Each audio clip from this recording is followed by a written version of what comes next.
की समाज परिवर्तन होतं. व्यक्ती परिवर्तन झालं की समाज परिवर्तन होतं. हृदय जोडून हृदयाला भेटतात तेव्हा निस्वार्थ भावना येतात, तेव्हा निस्वार्थ भावना येतात. अशा या निस्वार्थ भावनेतून समाज परिवर्तन करणारी श्री छत्रपती शिवाजी वाचनालय शारदोत्सव व्याख्यानमाला 2024 पुष्प दुसऱ्याच्या निमित्ताने उपस्थित झालेले कार्यक्रमाचे अध्यक्ष माननीय जिभाऊसाहेब उत्तमराव वंजी बराटे, ज्येष्ठ विधिज्ञ साक्री, पुष्पगृहचे वक्ते म्हणून उपस्थित असलेले प्रभारी प्राचार्य डॉक्टर लीलाधर शिवाजीराव पाटील अंबाडे, आमंत्रित सर्व अतिथीगण, वाचनालयाचे सर्व सन्माननीय पदाधिकारी, आपण सर्वजण या ठिकाणी उपस्थित झालात. आपल्या सर्वांचं वाचनालय व वाचनालयाच्या सांस्कृतिक समितीच्या वतीने हार्दिक स्वागत, वेलकम, सुस्वागतम, सुस्वागतम. मी विनंती करतो मान्यवरांना की त्यांनी प्रतिमांचं पूजन करावं.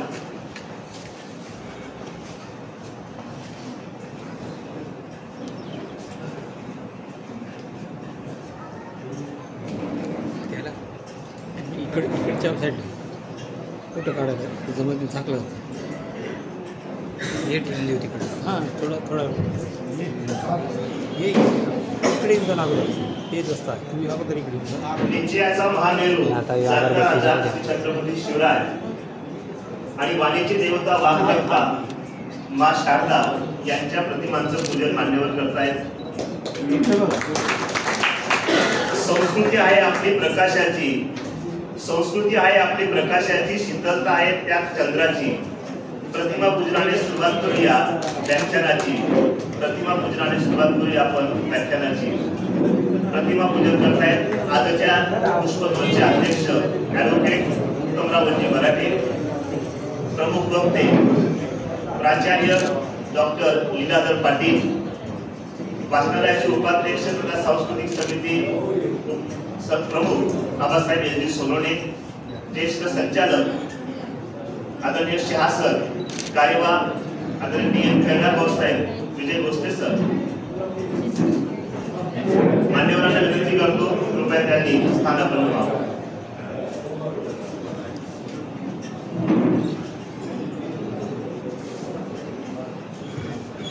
अतिथी परिचय व सत्कार समारंभात प्रथमतः अध्यक्ष. रडविले कोणी किती जरी हसणे मात्र विसरायचे नसते. रडविले कोणी किती जरी हसणे मात्र विसरायचे नसते.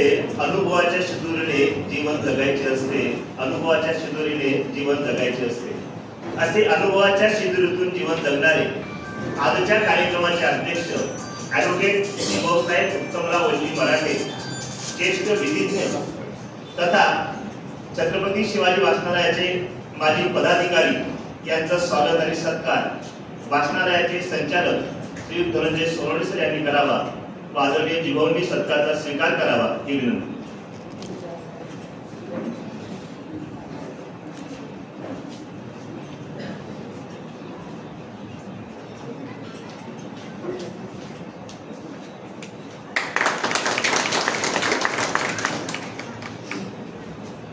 धन्यवाद सर.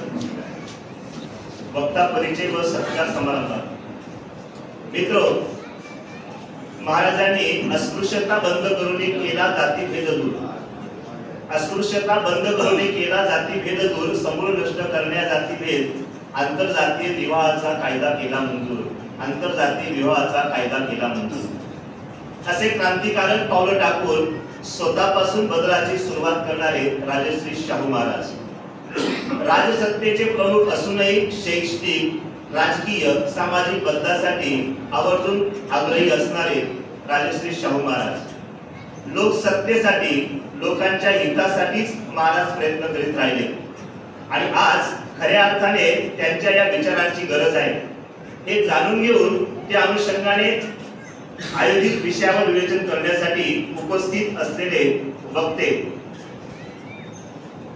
प्राध्यापक डॉक्टर लीलाधर शिवाजीराव पाटील अंबाडे, प्रभारी प्राचार्य तथा इंग्रजी विभाग प्रमुख धनदाई कला व विज्ञान महाविद्यालय अंबाडे, विद्यार्थी दशेपासून सुरू झालेली प्राध्यापक लीलाधर पाटील यांची वाणीची साधना आजवर अभ्यासपणे सुरू आहे आणि आणि ती सुरू राहील. सरांनी 2002 मध्ये बंगलोर व 2003 मध्ये नेपाळ येथे झालेल्या आंतरराष्ट्रीय युथ फोरम मध्ये महाराष्ट्राचे प्रतिनिधित्व केले आहे. छत्रपती शिवराय, महात्मा फुले, राजर्षी शाहू, डॉक्टर बाबासाहेब आंबेडकर या महामानवांच्या विचारधारेशी संबंधित विविध चळवळीत गोवा, उत्तर प्रदेश, हरियाणा, कर्नाटक, केरळ व महाराष्ट्र प्रबोधनपर व्याख्याने सरांची झाली आहेत. उत्तर महाराष्ट्र विद्यापीठाचे माजी कुलगुरू डॉक्टर सुधीर मेश्राम यांच्या जीवनावर आधारित हमालपुरा ते कुलगुरू या पुस्तकाचा इंग्रजी अनुवाद सरांनी केला. दिनांक 2 फेब्रुवारी 2024 ते दिनांक 4 फेब्रुवारी 2024 या कालावधीत अंमळनेर येथे झालेल्या 18व्या विद्रोही मराठी साहित्य संमेलनाचे मुख्य संयोजक म्हणून यशस्वीरित्या सरांनी जबाबदारी सांभाळली आहे. सर डॉक्टर पंजाबराव देशमुख शिक्षक परिषदेच्या महात्मा फुले जीवन गौरव पुरस्कार 2021 चे मानकरी आहेत.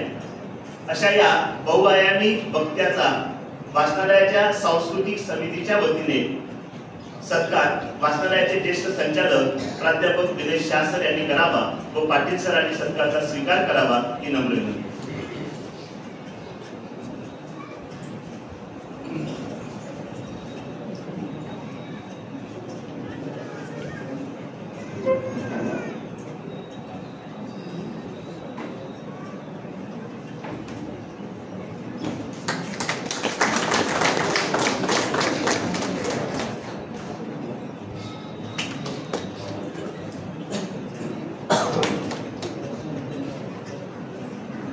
धन्यवाद सर.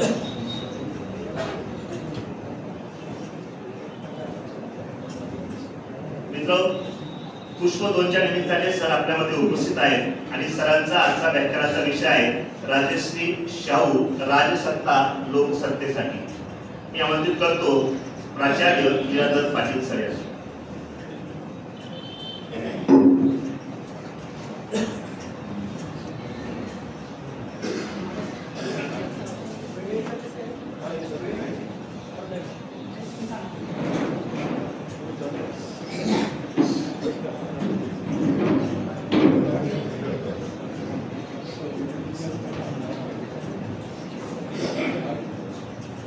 श्री छत्रपती शिवाजी वाचनालय साखरी मार्फत आयोजित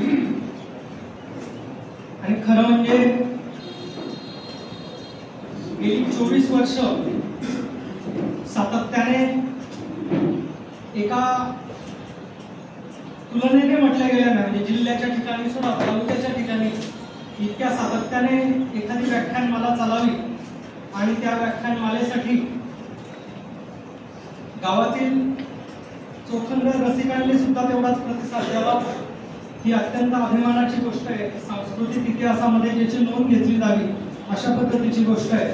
अशा या व्याख्यानमालेच्या आजच्या समारंभाचे सन्माननीय अध्यक्ष, छत्रपती शिवाजी वाचनालयाचे सन्माननीय अध्यक्ष, सर्व पदाधिकारी, खरं म्हणजे सभागृहात अनेक मान्यवर उपस्थित आहेत.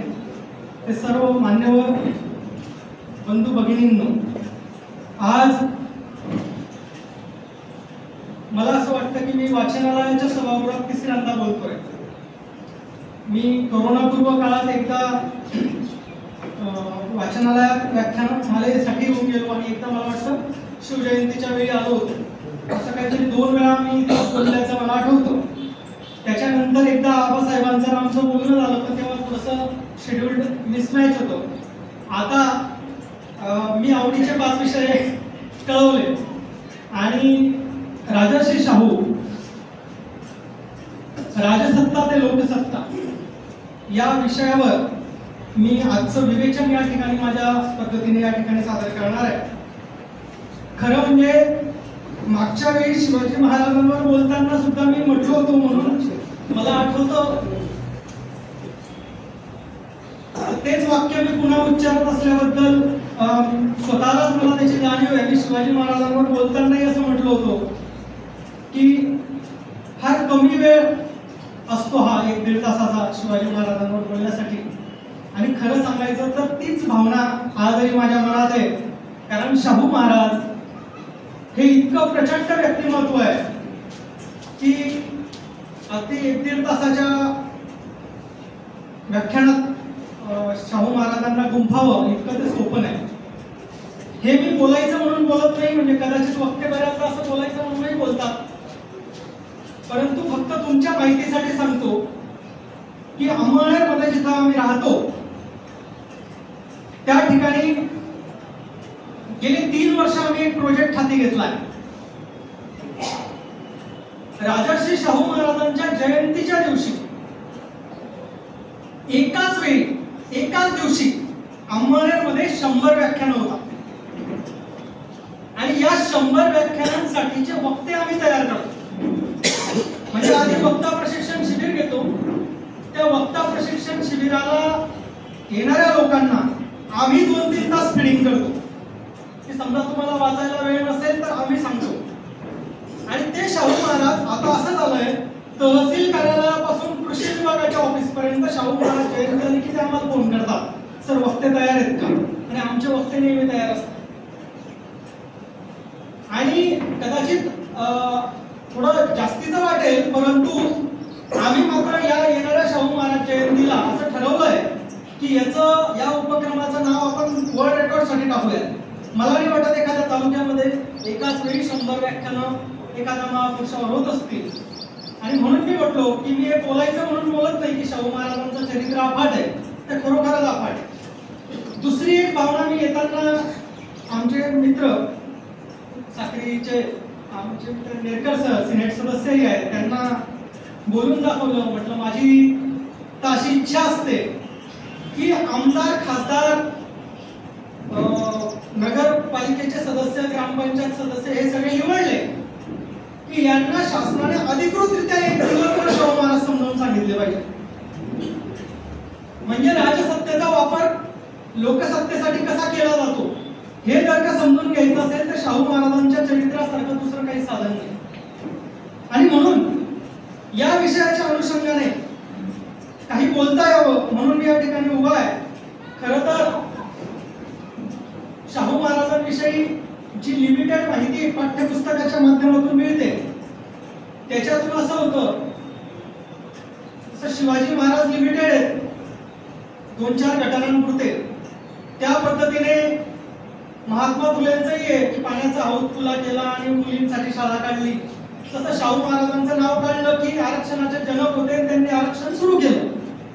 म्हणजे फार आपण त्याच्या याच्यात जात नाही. आणि आपल्याकडे जे जाती व्यवस्थेचा प्रचंड पगडा आपल्या मनावर असतो, त्या पगड्याच्या अनुषंगाने माणूस विचार करतो की ज्यांच्यासाठी आरक्षण दिलं ते करत बसतील व शाहू महाराजांचा आपला काय संबंध. आणि असं म्हणून सोयीस्कररीत्याने काही गोष्टी टाळल्या जातात. आणि म्हणून मी नेहमी सांगत असतो की तारखांच्या बाबतीत मी जरा कच्चा माणूस आहे. आणि म्हणून मी तारखा सांगणं आणि इव्हेंट सांगणं हे शक्यतो टाळतो. याला एक तात्विक कारण पण आहे की आपल्याकडे असं ठरतात की जो तारखा पटापट सांगत राहिलो, म्हणजे आता जर मी तुम्हाला सांगितलं ना 1894 मध्ये हे घडलं, 1896 मध्ये हे घडलं, 1913 मध्ये हे घडलं की लगेच समोरचे लोक म्हणतात फार हुशार माणूस दिसतो. तर ही हुशारी जी आहे तारखांच्या बाबतीतली ती माझ्याकडे जरा कमीच आहे. मग मी कशावर भर देतो, मी दृष्टिकोनावर भर देतो की या चरित्राकडे बघण्याचा आपला दृष्टिकोन काय असला पाहिजे. आणि म्हणून छत्रपती शाहू महाराज हे छत्रपती शिवाजी महाराजांचे वारस होते.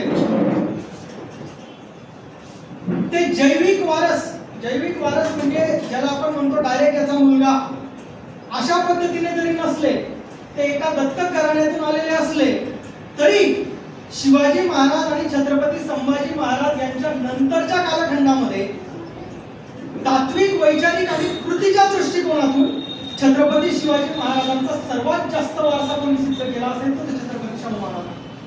ही गोष्ट आपण लक्षात घेतली पाहिजे. हे राज्य कोणाचं आहे? शिवाजी महाराज म्हणायचे हे रयतेचं राज्य आहे आणि शाहू महाराजही म्हणायचे हे रयतेचं राज्य आहे.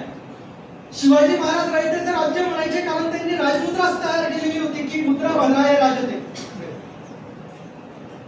आणि शाहू महाराजांचं 1894 साली जेव्हा राज्यारोहण झालं, ते राज्यारोहण झाल्यानंतर त्यांचा जो पहिला अधिकृत दस्तऐवज प्रसिद्ध झाला. त्या दस्तऐवजाची सुरुवात काय होते ते आपण बघा. त्या दस्तऐवजाची सुरुवात होते, पहिला जाहीरनामा स्वस्ती श्री राज्याभिषेक शके 220 विजय नामे संवत्सरे फाल्गुन वद्य 11 क्षत्रिय कुलवतांचे राजा शाहू छत्रपती याजकडून. त्याच्यानंतर मोठा तो जाहीरनामा आहे. तर तुम्ही म्हणाल सर या सुरुवातीत काय अशी सुरुवात तर मी ऐकली, पण मधल्या काळात खंडामध्ये सुरुवात होत नव्हती. राज्याभिषेक शके 220 तुम्ही लक्षात घ्या, आपण कोणता शके लावतो. म्हणजे शाहू महाराजांनी 1674 ला जो छत्रपती शिवाजी महाराजांचा राज्याभिषेक झाला, ती शकाची सुरुवात म्हणून 220 लिहिलेला आहे. तुम्ही बघा, हिशोब करा. तो फारसी शक नाही, तो शिवाजी महाराजांनी सुरू केलेला शक आहे. आणि म्हणून मी कोणाचा वारसा सांगतोय तर छत्रपती शिवाजी महाराजांचा वारसा सांगतोय. छत्रपती शिवाजी महाराज क्षत्रिय कुलवतांस लावून घेतात, म्हणून शाहू महाराजांनी ते लावलेलं आहे. आणि सर्वात महत्वाची गोष्ट, या जाहीरनाम्याची सुरुवात अशी होते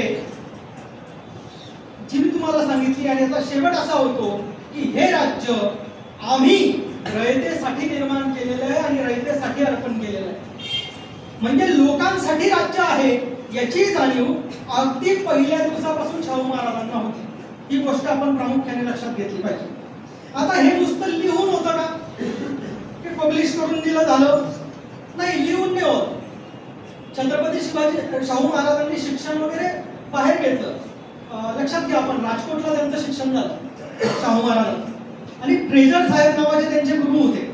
या फ्रेझर साहेबांनी शाहू महाराजांना राज्याभिषेकापूर्वी सल्ला दिला की राज्याभिषेकापूर्वी तुम्ही फिरलं पाहिजे, जग बघितलं पाहिजे. भारतामध्ये किती संस्थानं होती? 550च्या वर 567 संस्थानं होती. पद्धत काय होती तुम्हाला सांगतो. ज्याला राजा व्हायचंय त्या राजाला ब्रिटिश सरकार त्यांच्या खर्चाने इंग्लंडला पाठवायचे आणि तो राजा सरकारी खर्चाने इंग्लंडमध्ये फिरायचा आणि मग येऊन इकडे त्याचा राज्याभिषेक व्हायचा, अशी पद्धत होती. कोणी का राजा व्हायला? याचं कारण होतं ब्रिटिशांचं. ब्रिटिशांचं कारण असं होतं की हे तुमचे लोक जे आहेत भारतामधले, हे ग्रामीण आहेत, हे काय म्हणतो आपण त्याला अडाणी लोक आहेत, त्यांना काही कळत नाही. जरा आमचं जाऊन आसपासकडे बकिंगहॅम पॅलेस पाहिला, इंग्लंडच्या राणीचा थाट पाहिला की हा जो राजा राहायचा आपला संस्थानिक, तो तिथून जायचा आणि इथं आल्यावर तो गुपचूप इंग्रजांची गुलामी करायचा. पण वेगळे पण असं आहे की शाहू महाराजांनी सांगितलं, फ्रेझर साहेबांनी लिहून ठेवलंय रिटन डॉक्युमेंट, की शाहू महाराजांनी सांगितलं की मला राज्य भारताच्या लोकांवर करायचंय, मग इंग्लंड कशाला पाहिलं पाहिजे. आणि म्हणून शाहू महाराजांनी निर्णय घेतला की इंग्लंड नाही फिरायचं, भारत फिरायचं. आणि शाहू महाराज भारत फिरले. तुम्ही लक्षात घ्या, ही फार मोठी सांस्कृतिक परंपरा आहे भारताची. मला वेळ थोडा कमी असल्यामुळे मी तुम्हाला फक्त काहीच रेफरन्स देतो की रामाला राजा व्हायचं होतं, पण राम राजा झाला वनवासात जेव्हा तो सामान्यांबरोबर राहिला, त्याच्यानंतर परिपक्व राजा झाला. युधिष्ठिराला राज्य करायचं होतं, त्याच्यात अपरिपक्वता होती, लहान भावांना आधी डावावर लावलं. तो जेव्हा वनवासात गेला, लोकांमध्ये मिसळला, त्यावेळेस त्याला राजा होण्याची पात्रता आली. आणि हा जो रेफरन्स आहे, हा रेफरन्स तुम्ही बघा, महात्मा गांधी आले तेव्हा गोखलेंनी सांगितलं की आधी भारत फिर, मग तुला नेतृत्व मिळेल. आणि आजही तीच परिस्थिती, तुम्ही जोपर्यंत भारत फिरत नाही तोपर्यंत देशाचं नेतृत्व तुमच्याकडे मिळत. आपण लक्षात घ्या, त्यावेळी शाहू महाराजांनी स्वयंप्रेरणेने निर्णय घेतला की भारत फिरायचा आहे. भारत फिरले. भारत फिरून आल्यानंतर शाहू महाराजांचा राज्याभिषेक झाला आणि त्याच्यामुळे शाहू महाराजांना माहिती होतं, पण शाहू महाराजांचं लग्न झालेलं होतं. आणि शाहू महाराजांच्या पत्नीने एक महत्वाचं वाक्य सांगितलं की भारत फिरून झालाय, आता जरा करवीर पण फिरा. करवीर संस्थान होतं, देश फिरून आला भाऊ, आपलं घरचं काय. आणि मग शाहू महाराजांना राज्याभिषेक झाल्यानंतर शाहू महाराज करवीर संस्थान फिरायला निघाले. आता त्या काळामध्ये व्हॉट्सअप, फेसबुक, वर्तमानपत्र, टीव्ही चॅनल्स असा काही जमाना नव्हता. शाहू महाराज बाहेर शिकत होते आणि त्याच्यामुळे शाहू महाराज करवीर संस्थानचे राजे झाले, राज्याभिषेक झाला, ही गोष्ट बरोबर आहे. पण सगळ्या प्रजेला काही शाहू महाराज कसे दिसतात आणि कसे राहतात हे माहिती नव्हतं. आणि शाहू महाराजांनी फिरण्या करण्यासाठी एक साधा वेश घेतला. साध्या आपल्या त्यांचं व्यक्तिमत्व हे प्रचंड होतं. 6-6.25 फूट उंची, एकदम पैलवानच माणूस होता. पण शाहू महाराज साध्या वेशामध्ये कबीर संस्थान फिरायला निघाले, साध्या वेशामध्ये. आणि फिरत असताना त्यांना वेगवेगळ्या समस्या जाणवल्या. नुसतं फिरून चालत नाही, तुम्हाला लोकांच्या समस्या समजल्या पण पाहिजे. म्हणजे 2च प्रसंग सांगतो, खूप सारे प्रसंग शाहू चरित्रामध्ये आहेत, पण मी तुम्हाला उदाहरणार्थ म्हणून 2च प्रसंग सांगतो. एक प्रसंग आहे नरसोबाच्या वाडीचा. नरसोबाची वाडी नावाचं एक तीर्थक्षेत्र आहे आणि नरसोबाच्या वाडीचं असं वैशिष्ट्य होतं की ते महारोग बरा होतो. महारोग म्हणजे कुष्ठरोग त्या काळात. तर ते कुष्ठरोग बरा होतो म्हणून नरसोबाच्या वाडीमध्ये खूप लोक यायचे. आणि शाहू महाराज तिथे गेले तर शाहू महाराजांनी बघितलं की हे काय चाललंय, ते लोक येत आहेत पण ते सगळे महारोगी रस्त्यावर उभे आहेत, कुठल्याच प्रकारचं त्याच्यामध्ये नियोजन नाही, स्वच्छता नाही. आणि शाहू महाराज फार दुःखी झाले. ते म्हटले की हे काय माझ्या राज्यामध्ये, आजार रोग्याला कशा पद्धतीने वापरला जातो, तो भिकारी झालाय रोगी, हे त्यांनी त्या ठिकाणी बघितलं. आणि तुम्हाला म्हणजे मी जे म्हणत होतो की राजसत्ता लोक सत्तेसाठी कशी वापरली जाते त्याचं एक उदाहरण जर का आपल्याला पाहिजे असेल तर ही जी नरसोबाची वाडी होती, या नरसोबाच्या वाडीच्या शेजारी छत्रपती शाहू महाराजांनी त्या काळामध्ये व्हिक्टोरिया लेपर असायलम स्थापन केलं. फंड कुठून आला? व्हिक्टोरिया राणीच्या वाढदिवसानिमित्त फंड इंग्लंड मधून आला. आणि महाराजांनी सोय कोणाची लावली? जनतेची लावली.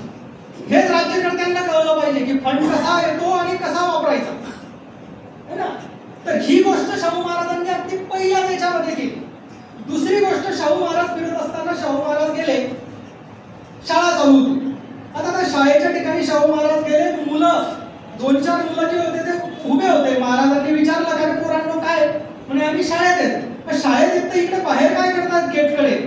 ते म्हटले नाही आम्ही खालच्या जातीतली मुलं, त्याच्यामुळे आम्हाला काही वर्गात बसवत नाही. म्हणजे मग तुम्हाला शिकवतात कसं?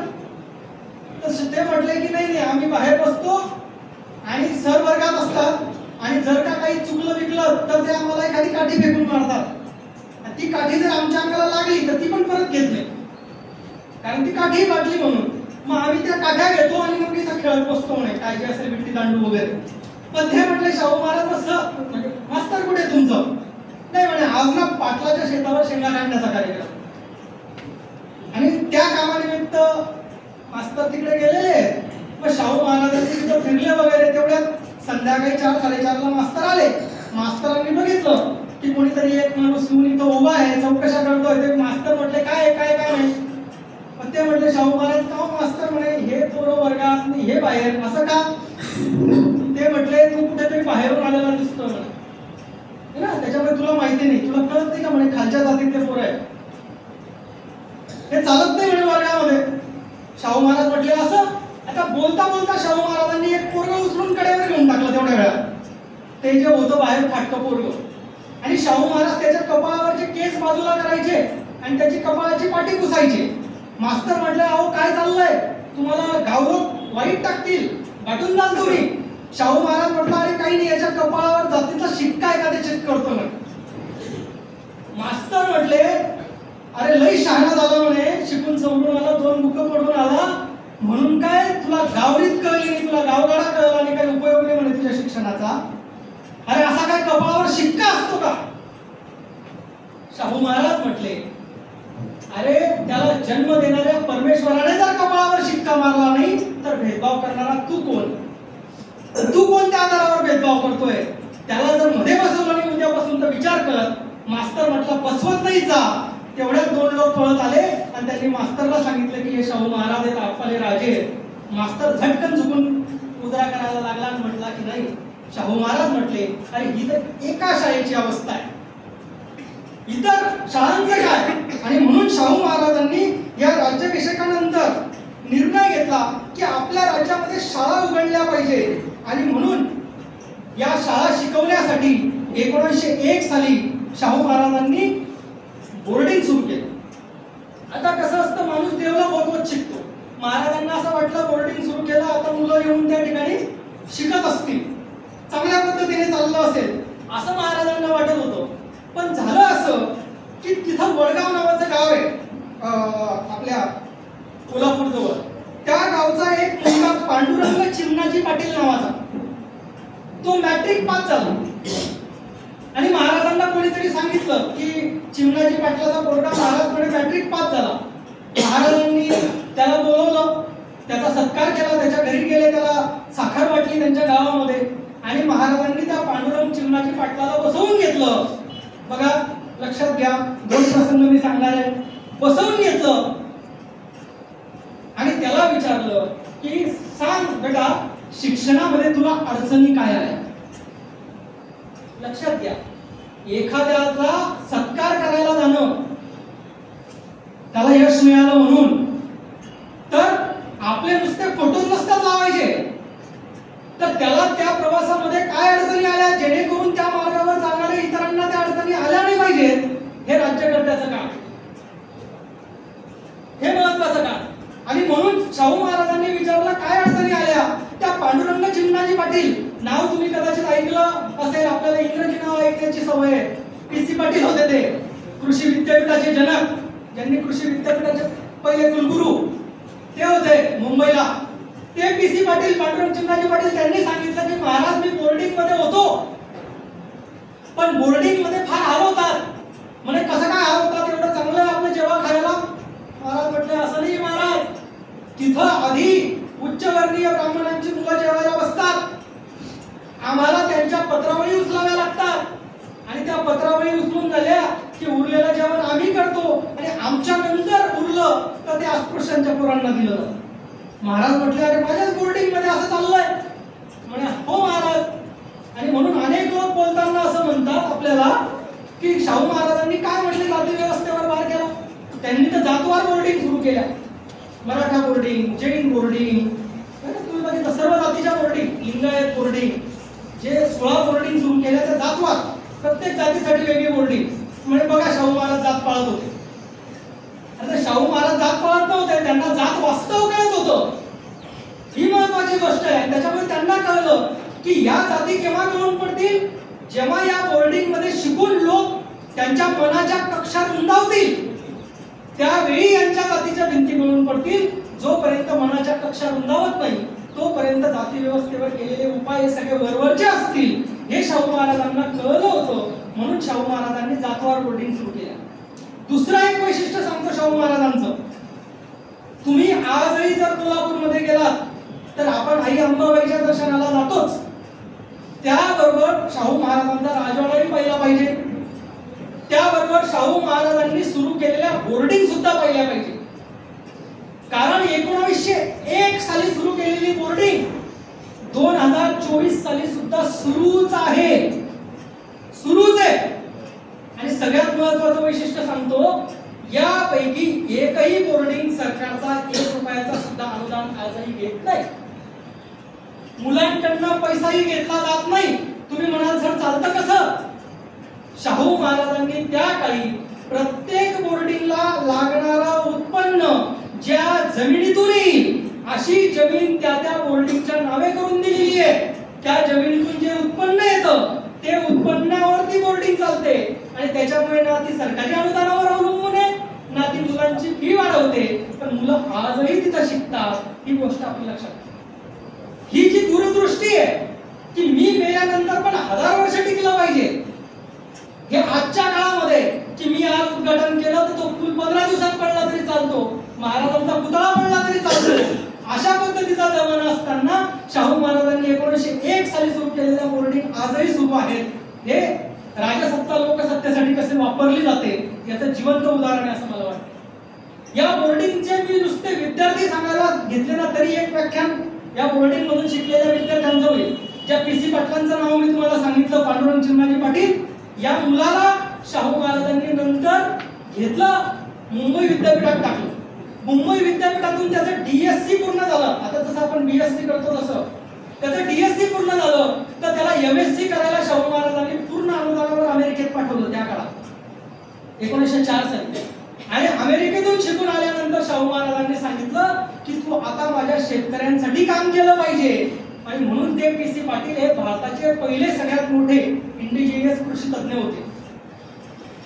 कृषीतज्ञ तयार करण्याचं काम त्या याच्यातून जातं. तुम्हाला गंमत वाटेल, 1902 साली जी जैन बोर्डिंग सुरू केली, त्या जैन बोर्डिंगचे एक विद्यार्थी कर्मवीर भाऊराव पाटील होते. कर्मवीर भाऊराव पाटील हे जैन होते. कर्मवीर भाऊराव पाटील हे त्या जैन बोर्डिंग मध्ये होते. कर्मवीर भाऊराव पाटील शिकत होते तिथं, पण ते 6वीच्या वर्गात नापास व्हायचे पुन्हा पुन्हा. तुम्हाला कदाचित माहितीच आहे, ते 6वीतून 7वीत जाईच ना. आता का जायचे नाही?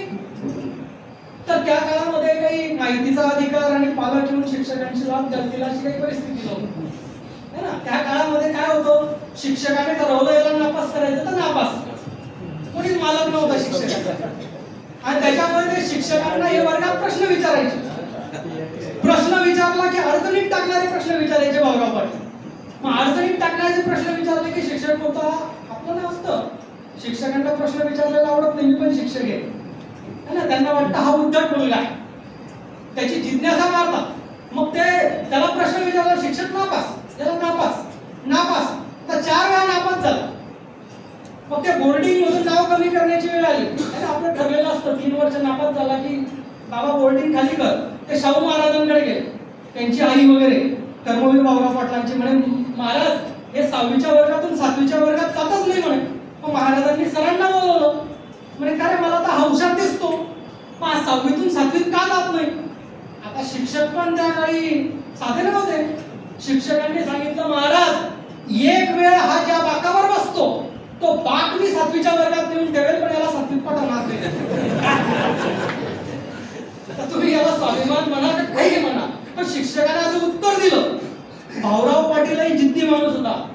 भाऊराव पाटील शाहू महाराजांसमोर जसं शिवाजी महाराज बोलले होते दरबारामध्ये, त्या पद्धतीने अत्यंत तडपेने बोलले. अरे तू काय माझा बाग 7वीच्या वर्गात ठेवत नाही म्हणे. मास्तर, तुमच्या दाढीला जेवढे केस आहे तेवढे ग्रॅज्युएट तयार केल्याशिवाय महाराष्ट्रात मी मरणार नाही. गोष्ट तेवढे ग्रॅज्युएट तयार करेल. या शाहू महाराजांनी आपल्या कर्मवीर भाऊराव पाटलांनी शिक्षण सोडलं आणि ते गावोगाव फिरले. त्यांनी एक जागा बघितली, वडाच्या झाडाखाली शाळा सुरू केली. शाहू महाराज त्या ठिकाणी गेले आणि म्हटले, भाऊराव काय विचार आहे? भाऊराव पाटील म्हटले, मला इथं शाळा सुरू करायची आहे. आणि शाहू महाराजांची तर प्रायोरिटी होती, शिक्षण ही शाहू महाराजांची प्रायोरिटी होती. आणि म्हणून शाहू महाराजांनी सांगितलं की शाळा सुरू कर, काय लागतं तुला मी द्यायला बसलोय, फक्त एक लक्षात घे म्हणे, ह्या ज्या वडाच्या झाडाखाली तू तुझी शाळा सुरू केली आहे, या वडाच्या पारंब्या जशा जमिनीत जातात आणि शेकडो वर्ष टिकतात, तर लक्षात ठेव, संस्था अशीच उभी कर जी या वडाच्या झाडासारखी शेकडो वर्ष टिकली पाहिजे आणि या देशातल्या बहुजन समाजाच्या मुलाच्या शिक्षणासाठी कामी आली पाहिजे. भाऊराव पाटलांनी शाहू महाराजांचे शब्द लक्षात घेतले आणि ते वडाचं झाडच आपल्या शिक्षण संस्थेचं सिम्बॉल केलं. ती आज रयत शिक्षण संस्था आहे. आणि नुसत्या दाढीच्या केसा एवढे नाही, तर त्या दरबारात जितके आजार असतील तितक्यांच्या केसांनी एवढे ग्रॅज्युएट कर्मवीर भाऊराव पाटलांच्या रयत शिक्षण संस्थेने निर्माण केले. असे लोक शाहू महाराजांनी त्यांच्या बोर्डिंग मध्ये तयार केले, हे आपल्या लक्षात ठेवा. आणि त्यामुळे राजर्षी शाहू महाराजांचं त्या काळी शिक्षणावर त्यांनी 1 लाख रुपये वर्षाचं बजेट ठेवलं होतं. तुम्ही लक्षात घ्या, साधी गोष्ट नाहीये. त्यांच्या एकूण राज्याच्या बजेटचं 23% 23% बजेट हे शिक्षणावर होतं. प्राथमिक शिक्षकाला करवीर संस्थानामध्ये 12 रुपये पगार दिल्याची नोंद आहे. 1902 12 रुपये पगार प्राथमिक शिक्षकाला. कारण शाहू महाराजांचं म्हणणं होतं की शिक्षक सन्मानाने जगेल तर तो सन्मानाने पोरं घडवेल. हे तुम्ही लक्षात घ्या. आज आपलं शिक्षणावरचं बजेट 3.2%. 3.2% आजचं बजेट सांगतोय 2024चं. त्यावेळेस 23% बजेट हे शाहू महाराजांनी दिलं. मुंबई इलाका हा कितीतरी मोठा होता. मुंबई इलाक्याचं बजेट सुद्धा 1 लाख रुपये नव्हतं, जे शाहू महाराजांच्या शिक्षण संस्थेचं बजेट होतं. आणि म्हणून गावोगावी शाळा उभी केली पाहिजे. आपल्याला सगळ्यांना माहिती आहे की त्यांनी प्राथमिक शिक्षण सक्तीचं आणि मोफत करावं असा आदेश 1917 साली शाहू महाराजांनी काढला. सक्तीचा आणि मोफत आपणही काढला, फक्त आपल्याला आता यावं लागलं है ना. 21व्या शतक काढावं लागलं आपल्याला भारतीय पातळीवर तो फोन काढायला. तो शाहू महाराजांनी 1917 मध्ये काढलेला होता. ही शाहू महाराजांची दूरदृष्टी आपण लक्षात घ्या की शिक्षणाच्या बाबतीमध्ये त्यांनी ज्या पद्धतीचा विचार केला, पाटील स्कूल, तलाठी स्कूल, इन्फंट्री स्कूल, त्याच्यानंतर तुमचं कृषी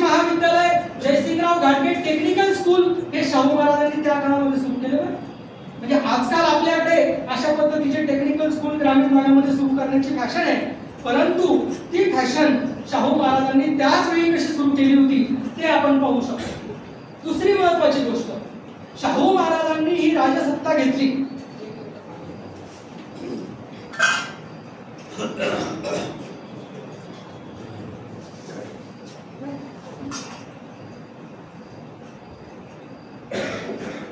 शिवाजी महाराजांनी ज्याप्रमाणे रयतेसाठी आणि उपभोग शून्य स्वामी अशी संकल्पना निर्माण केली, त्या संकल्पनेवर शाहू महाराज अक्षरशः जगले.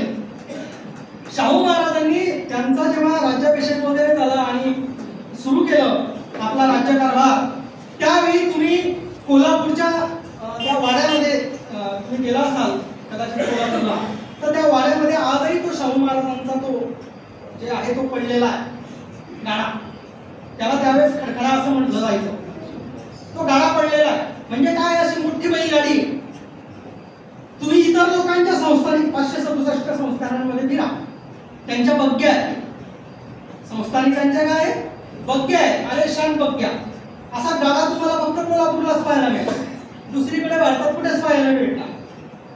शाहू महाराजांनी त्या काळी आपल्या दरबारामधल्या लोकांना, त्या मिस्त्रींना नियुक्त केलं आणि जशी आपली ती मर्सिडीज कार असते ना अशी लांब लचक, तसा तो असा 8 चाकांचा बैलगाडा मोठा तयार केलं. त्याच्यासाठी त्या काळात गुजरात मधून बडोद्यावरून त्यांनी ते काय म्हणतो आपण, त्या अशा 2 लोखंडी पट्ट्या ज्या बैलगाड्याला असतात तशा मागवल्या. त्या पट्ट्यांवर आपल्या शाळेच्या पोरांचे जसे बाका असतात बसायला एखादी दप्तर ठेवायला, तसे बाका लावले दोघं बाजूला, आणि मध्यभागी शाहू महाराज लाकडी खुर्ची, शाहू महाराजांची ती पण आरामदायी नाही बरं का, लाकडी खुर्ची, त्याच्यावर शाहू महाराज बसायचे. आणि कोण बसायचं बाकड्यांवर?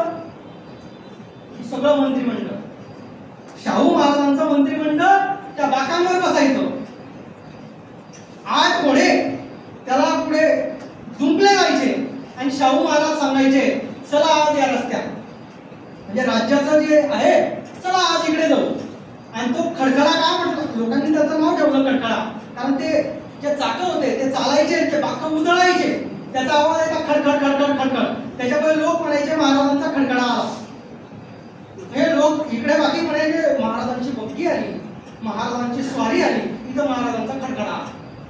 आणि हा खडखडा काय करायचा, हा खडखडा एका चौकात उभा राहायचा आणि महाराज तिथं त्याच गाड्यावर उभं राहून सांगायचे बोला कोणाची काही समस्या आहे का. लोक यायचे समस्या घेऊन, महाराज तिथं समस्या ऐकायचे. आज आपण ऐकतो शासन आपल्या दारी, आज आपण ऐकतो शासन आपल्या दारी, हे डायरेक्ट दारी होतं. आणि तिथं कोणीतरी सांगायचं एखादी, म्हणजे अनेक प्रसंग आहेत त्या खडखड्याच्या आठवणी. त्यांच्यामध्ये सबनीस नावाचे जे त्यांचे शाहू महाराजांचे खास असे मंत्री होते, ज्या सबनीसांनी महाराजांना खूप मार्गदर्शनही केलं, त्या सबनीसांनी त्या खडखड्याविषयीच्या आठवणी पण लिहून ठेवल्या. खूप आठवणी आहेत, पण त्याच्यातल्या 1-2 फक्त मी सांगतो. मी आधीच सांगितलं की वेळेच्या मर्यादेत जे होईल ते आपण सांगू. तर त्या ठिकाणी त्यांनी आठवण सांगितली की एक म्हातारी आली आणि ती म्हणायला लागली की अरे बाबा झालंय असं की माझा नवरा मेला, माझा पोरगा मेला, पण तुझ्या कचेरी मधला माणूस तो कागद काही माझ्या नावावर करत नाही, सातबारा माझ्या नावावर करत नाही, मग काय करावं लागेल. आणि महाराज जे होते त्यांच्या बहिणीला मुलीला पण अक्का म्हणायचे आणि कोणालाही अक्का म्हणायचे. ते म्हणायचे अक्का आण तू कागद इकडे, आणि विचारायचे खरे कोणाचा मंत्रिमंडळ, तो जो असेल महसूल खात्याचा मंत्री तो बोलायचा महाराज माझं बघ त्या म्हातारीचं काय. आता बघून ठेव, पुढच्या फेरीला इकडनं येऊ तेव्हा या म्हातारीला याच चौकात उतारा दिला गेला पाहिजे. आता तुम्ही संगणकावर उतारा मागता, महाराज डायरेक्ट घरपोच उतारे पोचवायचे. तुम्ही बघा, आणि त्यांनी लिहून ठेवलंय की दुसऱ्यांदा तो खडखडा तिकडनं गेला की महाराज सांगायचे ती अक्की कुठे गेली इथली. 2 लोक उतरायचे, त्या अक्कीला बोलून आणायचे आणि म्हणायचे हे घे कागद तुझा, जा झालं तुझं काम. उतारा नव हा खडखड्याचा पराक्रम होता. तुम्हाला आश्चर्य वाटेल, हा खडखडा चालायचा, त्याच्या मागे आपल्याकडे काय राहायचं, पोरं पळायचे, लहान मुलं जे त्याच्या मागे पळायचे. तर असाच एक लाकडं उघडं पोरग खूप अंतर पळत होतं. महाराज असं वाटतं आपल्याला आपली गाडी चालू आहे थोड्या वेळाने पोरग थांबेल, पण ते पोरग खूप अंतर पळत होतं, एकटाच पोरग. महाराजांनी म्हटलं थांबव रे खडखडा, म्हणे काय झालं महाराज? त्या पोराला उचललं, कडेवर घेतलं, म्हणे कोण? म्हणे ते आपल्या असं अमुक अमुक गोरे, म्हणजे त्या काळामध्ये अस्पृश्य समाजामध्ये त्याचा पोरग म्हणे हे पळतंय म्हणे. त्याला म्हणे काय का पळतंय? म्हणे महाराज मला पण शिकायचंय. म्हणे असं शिकायचंय? अरे याच्या बापाला निरोप द्या म्हणे की पोरग गेलो महाराजाकडे शिकाय. डायरेक्ट पोरग खडखड्यात घेऊन शाळेत टाकला त्याला. आणि शाळेत टाकल्यानंतर तुम्हाला आश्चर्य वाटेल की हा पोरगा शाळेमध्ये शिकला. कृष्णाजी लक्ष्मण गोरे नाव होतं त्याचं, KL गोरे. हा पोरगा शाहू महाराजांच्या शाळेत शिकला आणि भारत स्वतंत्र झाल्यानंतर 1952च्या निवडणुकीत हातकणंगले मतदारसंघाचा बहुजन समाजाचा पहिला खासदार झाला. मला सांगा काय कोणता पोरगा कसा उचलावा आणि कसा घडवावा हे पण सांगा. राजसत्ता कशी वापरली जाते याचं उदाहरण तुम्हाला याच्यापेक्षा कुठे भेटेल? तुम्ही बघा हातकणंगलेमध्ये पहिला खासदार बहुजन समाजाचा कृष्णाजी गोरे झाला, KL गोरे. म्हणजे ही शाहू महाराजांची रीत होती सत्ता राबवायची. पण याच्यामध्ये होतं काय माहिती का? जनतेला तर बरं वाटतं पण मंत्रिमंडळ दुखावलं जातं आहे ना. ते मंत्रिमंडळ विचार करायचं की अरे यार बाकीच्या राज्यामध्ये मंत्री मस्त आरामात गाद्यांवर बसतात, फिरायचं असेल तर बग्गीतून फिरतात. हे महाराजांनी काय लावून दिलं? याच्यावर आपल्याला बसवतात पाकांनो आणि दन ते काय त्या काळात ते असे रस्ते नव्हते. आपले ग्रामीण भागातले शेतापानावरचे रस्ते महाराज कुठेही गाड्या घेऊन जायचे. ते एकदम म्हणजे कंबरपाट एक व्हायची, त्याच्यामध्ये मंत्री कुरकुर करायचे. एके दिवशी त्या मंत्र्यांनी फार हिंमत करून त्यांनी लिहिलंय फडणवीसांनी की एका मंत्र्याने फार हिंमत करून महाराजांना सांगितलं की महाराज नाही हे सगळं ठीक आहे, लोकांची सेवा बिवा, पण या बाकाला निदान खाली आणि मागे थोडीशी गादी तर बसवा म्हणे, तर तिथं बसवा म्हणे. महाराज म्हटले असं बसवू आणि महाराजांनी गाडीवर आणायला सांगितलं की आज स्पीड वाढव. आता तो स्पीड वाढवला, दन दणके बसायला लागले. ते मंत्री म्हटले महाराज गादी नका बसवू पण स्पीड तर कमी करा आता त्या गाडीचं काय जाऊ. महाराज म्हटले लेख असं नसतं, लक्षात ठेवा ज्या दिवशी राज्य करणाऱ्या राज्यकर्त्याला आणि त्या लोकांचं हित पाहणाऱ्या ब्युरोक्रसीला म्हणजे मंत्रिमंडळाला आणि अधिकाऱ्यांना ज्या दिवशी आरामाची सवय लागते त्या दिवशी ते जनतेच्या प्रश्नांकडे दुर्लक्ष करतात. त्याच्यामुळे जनतेचे चटके तुम्हाला लक्षात घ्या.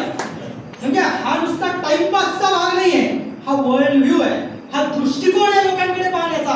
आणि म्हणून ते म्हटले की मी पण दणक्यावरच बसलोय पण तुम्ही पण दणक्यावरच बसले. दणके तर लागतच राहिले. आणि वाटचाल सोपी नव्हती. 1896-1897 मध्ये महाराष्ट्रामध्ये प्रचंड दुष्काळ पडला. 1899 मध्ये प्लेगची साथ आली. महाराजांचं राज्य इतकं सोपं नव्हतं. या दुष्काळामध्ये महाराज परेशान झाले. पण लक्षात घ्या महाराजांनी त्या काळामध्ये अन्नछत्र उभारले.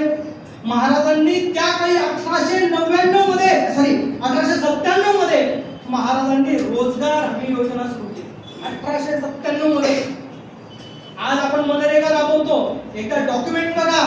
महाराजांनी त्या काळामध्ये शेतकऱ्यांचे कर्ज माफ केले, त्यांना अवजारं भेटले पाहिजे म्हणून वेगवेगळे बियाणं भेटले पाहिजे म्हणून वेगवेगळे स्टोर्स महाराजांनी त्या काळामध्ये ओपन केले.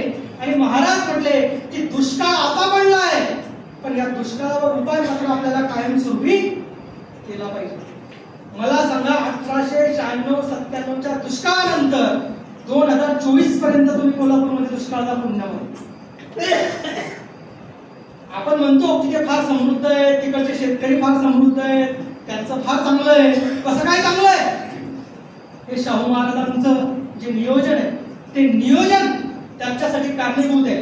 या दुष्काळानंतर महाराजांनी रोजगार हमी योजना लोकांसाठी सुरू केली, अन्नछत्र सुरू केलं आणि ब्रिटिश सरकारचा रिपोर्ट आहे ज्या रिपोर्टचा एक पान 1902च्या ब्रिटिश सरकारच्या अहवालात उद्धृत केलेला आहे की ज्यावेळी हा दुष्काळ पडला त्यावेळी मुंबई इलाक्यामध्ये हजारो लोक दुष्काळाने मेले पण कोल्हापूर संस्थानामध्ये एका सुद्धा मृत्यूची नोंद नाही. दुष्काळात काय राजा असला पाहिजे तुम्ही एकदा विचार करून पाहा. म्हणजे काय विजन असेल त्या राजाचं. एक माणूस माझ्या राज्याचा दुष्काळ मरता कामा नये ही शाहू महाराजांची दूरदृष्टी त्या काळामध्ये होती. आणि म्हणून शाहू महाराजांनी शेतकऱ्यांसाठी पाणी आडवा ही मोहीम सुरू केली. आजही त्या बंधाऱ्याला शाहू बंधारा किंवा कोल्हापूर बंधारा असंच म्हटलं जातं. छोटे छोटे बंधारे बांधून पाणी आडवा आणि शेतकऱ्यांपर्यंत पाणी पोहोचवा ही जी तळमळ महाराजांनी त्या काळामध्ये उभी केली, त्या तळमळीचा तुम्ही एकदा कधीतरी विचार करून बघा की आजही कोल्हापूरमध्ये त्या पद्धतीने आहे. ती तळमळ आहे त्या पद्धतीने कोल्हापूर आजही सुजलाम सुफलाम आहे. आणि सगळ्यात महत्वाची गोष्ट महाराजांनी जी केली त्या काळामध्ये, त्यांनी राधानगरी धरण उभं केलं. तुम्ही वाचलं असेल, काय म्हणतो आपण त्याला, याच्यामध्ये तो लिंगा नावाचा चित्रपट, आपलं चित्रपटांविषयी थोडंसं प्रेम असेल तर लिंगा नावाचा चित्रपट निघाला होता साऊथ इंडियन. मला वाटतं रजनीकांतचा कोणाचा तरी सिनेमा होता. त्या सिनेमामध्ये काल्पनिकरित्या जे धरण दाखवलं गेलं आहे ते खरोखर शाहू महाराजांनी बांधलेलं धरण. आता डायरेक्टरने सांगितलं होतं की प्रेरणा शाहू चरित्रातली बॉस. त्याच्यामुळे ते धरण आहे राधानगरी धरण. पुन्हा लक्षात घ्या, धरण बांधलं हे काही विशेष नाही, त्याच्यापेक्षा खूप मोठी धरणं आपण स्वातंत्र्यानंतर बांधतो. परंतु त्या धरणांना तडे जातात, त्या धरणांना इजा होते. कोल्हापूरचं म्हणजे ते जे राधानगरी धरण आहे, ते राधानगरी धरण हे भारतातलं एकमेव असं धरण आहे ज्याला आजपर्यंत कधीच तडा गेलेला नाही. कोणताही भूकंप होऊ द्या, तडा गेलेला नाही. दुसरी एक गोष्ट सांगतो, विज्ञान प्रगत आहे असं आपण म्हणतो, पण एवढ्या प्रगत विज्ञानामध्ये सुद्धा मी तुम्हाला सांगतो की राधानगरी धरण हे एकमेव असं धरण आहे ज्या धरणाचे 5-7 दरवाजे हे हायड्रोलिक पद्धतीने ऑटोमॅटिक उघडतात. धरण भरलं, उघडावे लागत नाही, त्याला इलेक्ट्रिसिटी सुद्धा लागत नाही, वीज सुद्धा लागत नाही. हायड्रोलिक पद्धतीने, सेन्सॉर पद्धतीने राधानगरी धरणाचे 7 दरवाजे उघडतात, पाण्याचा विसर्ग होतो, ते आपोआप बंद पण होतात. आजही सिस्टम तशी चालते. स्वातंत्र्यानंतर आज 75 वर्ष झाले, अजून दुसरं धरण तसं झालेलं नाही भारतात ज्या हायड्रोलिक पद्धतीने दरवाजे उघडले. आणि टेक्नॉलॉजीच्या साह्याने जे उघडतात ते वीज बंद पडले की ते बंद पडतात. तुम्ही विचार तर करून बघा.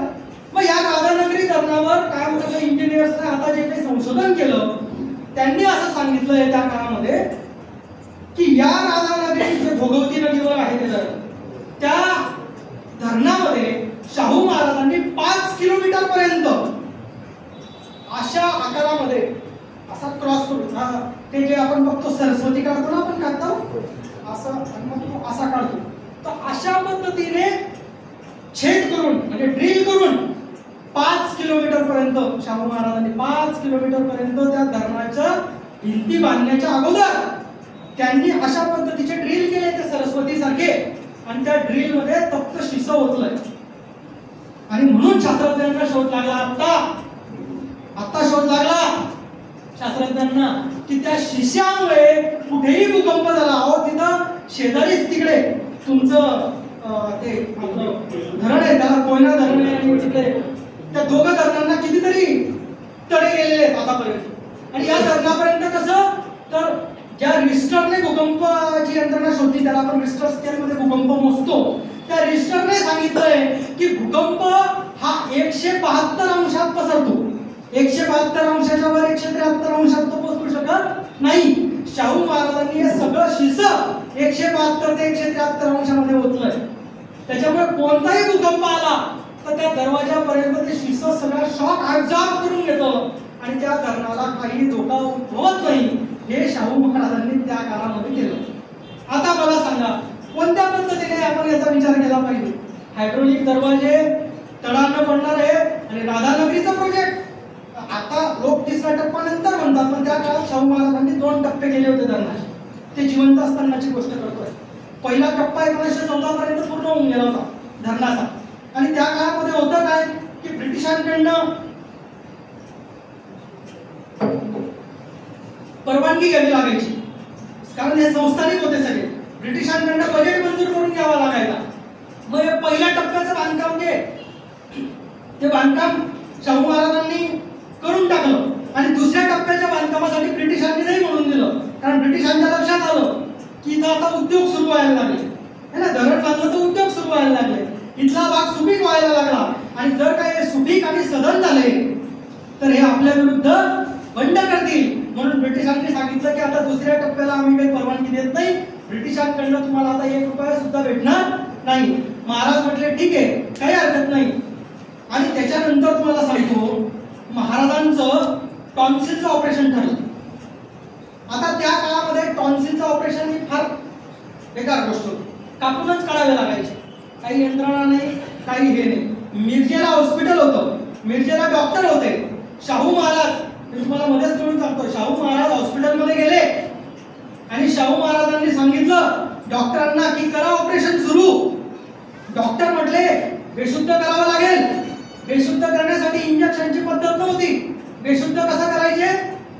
एका रुमालावर क्लोरोफॉर्म टाकायचे, तो क्लोरोफॉर्म नाकावर दाबायचे, त्याला पूर्ण बेशुद्ध करायचे आणि मग ऑपरेशन करायचे. अशी पद्धत होती त्या काळात. दुसरी काही शोध लागलेले नव्हते. पण ते म्हणे महाराज आता एवढा मोठा माणूस, ते म्हटले यांना दुप्पट क्लोरोफॉर्म टाकावं लागेल, बेशुद्ध बी झालं पाहिजे ना. महाराजांनी दवाखान्यात जाऊन काय सांगावं? बिना बेशुद्ध करायचं ऑपरेशन करा. ते म्हटले महाराज शक्य नाही, कारण त्या काही जे इन्स्ट्रुमेंट होते ते पण डायरेक्ट करवंदी सारखे होते, कापायचं. ते पण काही असे सोफिस्टिकेटेड यंत्रणा नव्हत्या. ते म्हणे कापून काढावं लागेल तुमचे टॉन्सिल.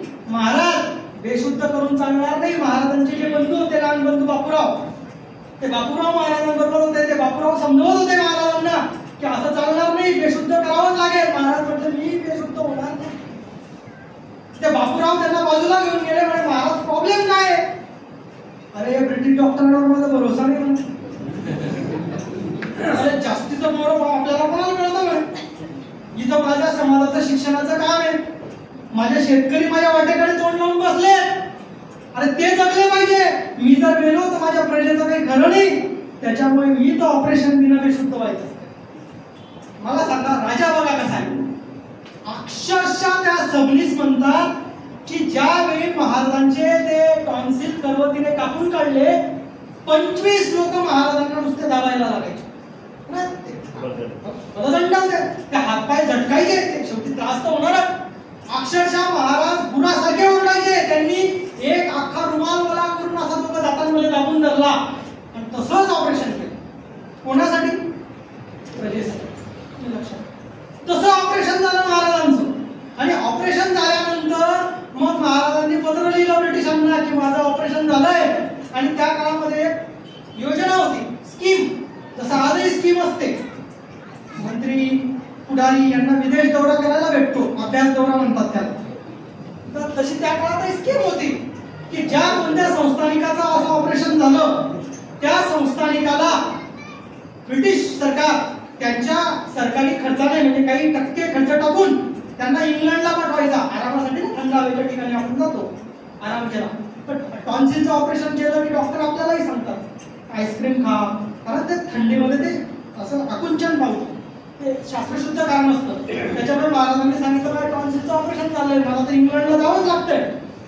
आणि मग महाराज म्हटले आता महाराज काय एकटे इंग्लंडला जातात का?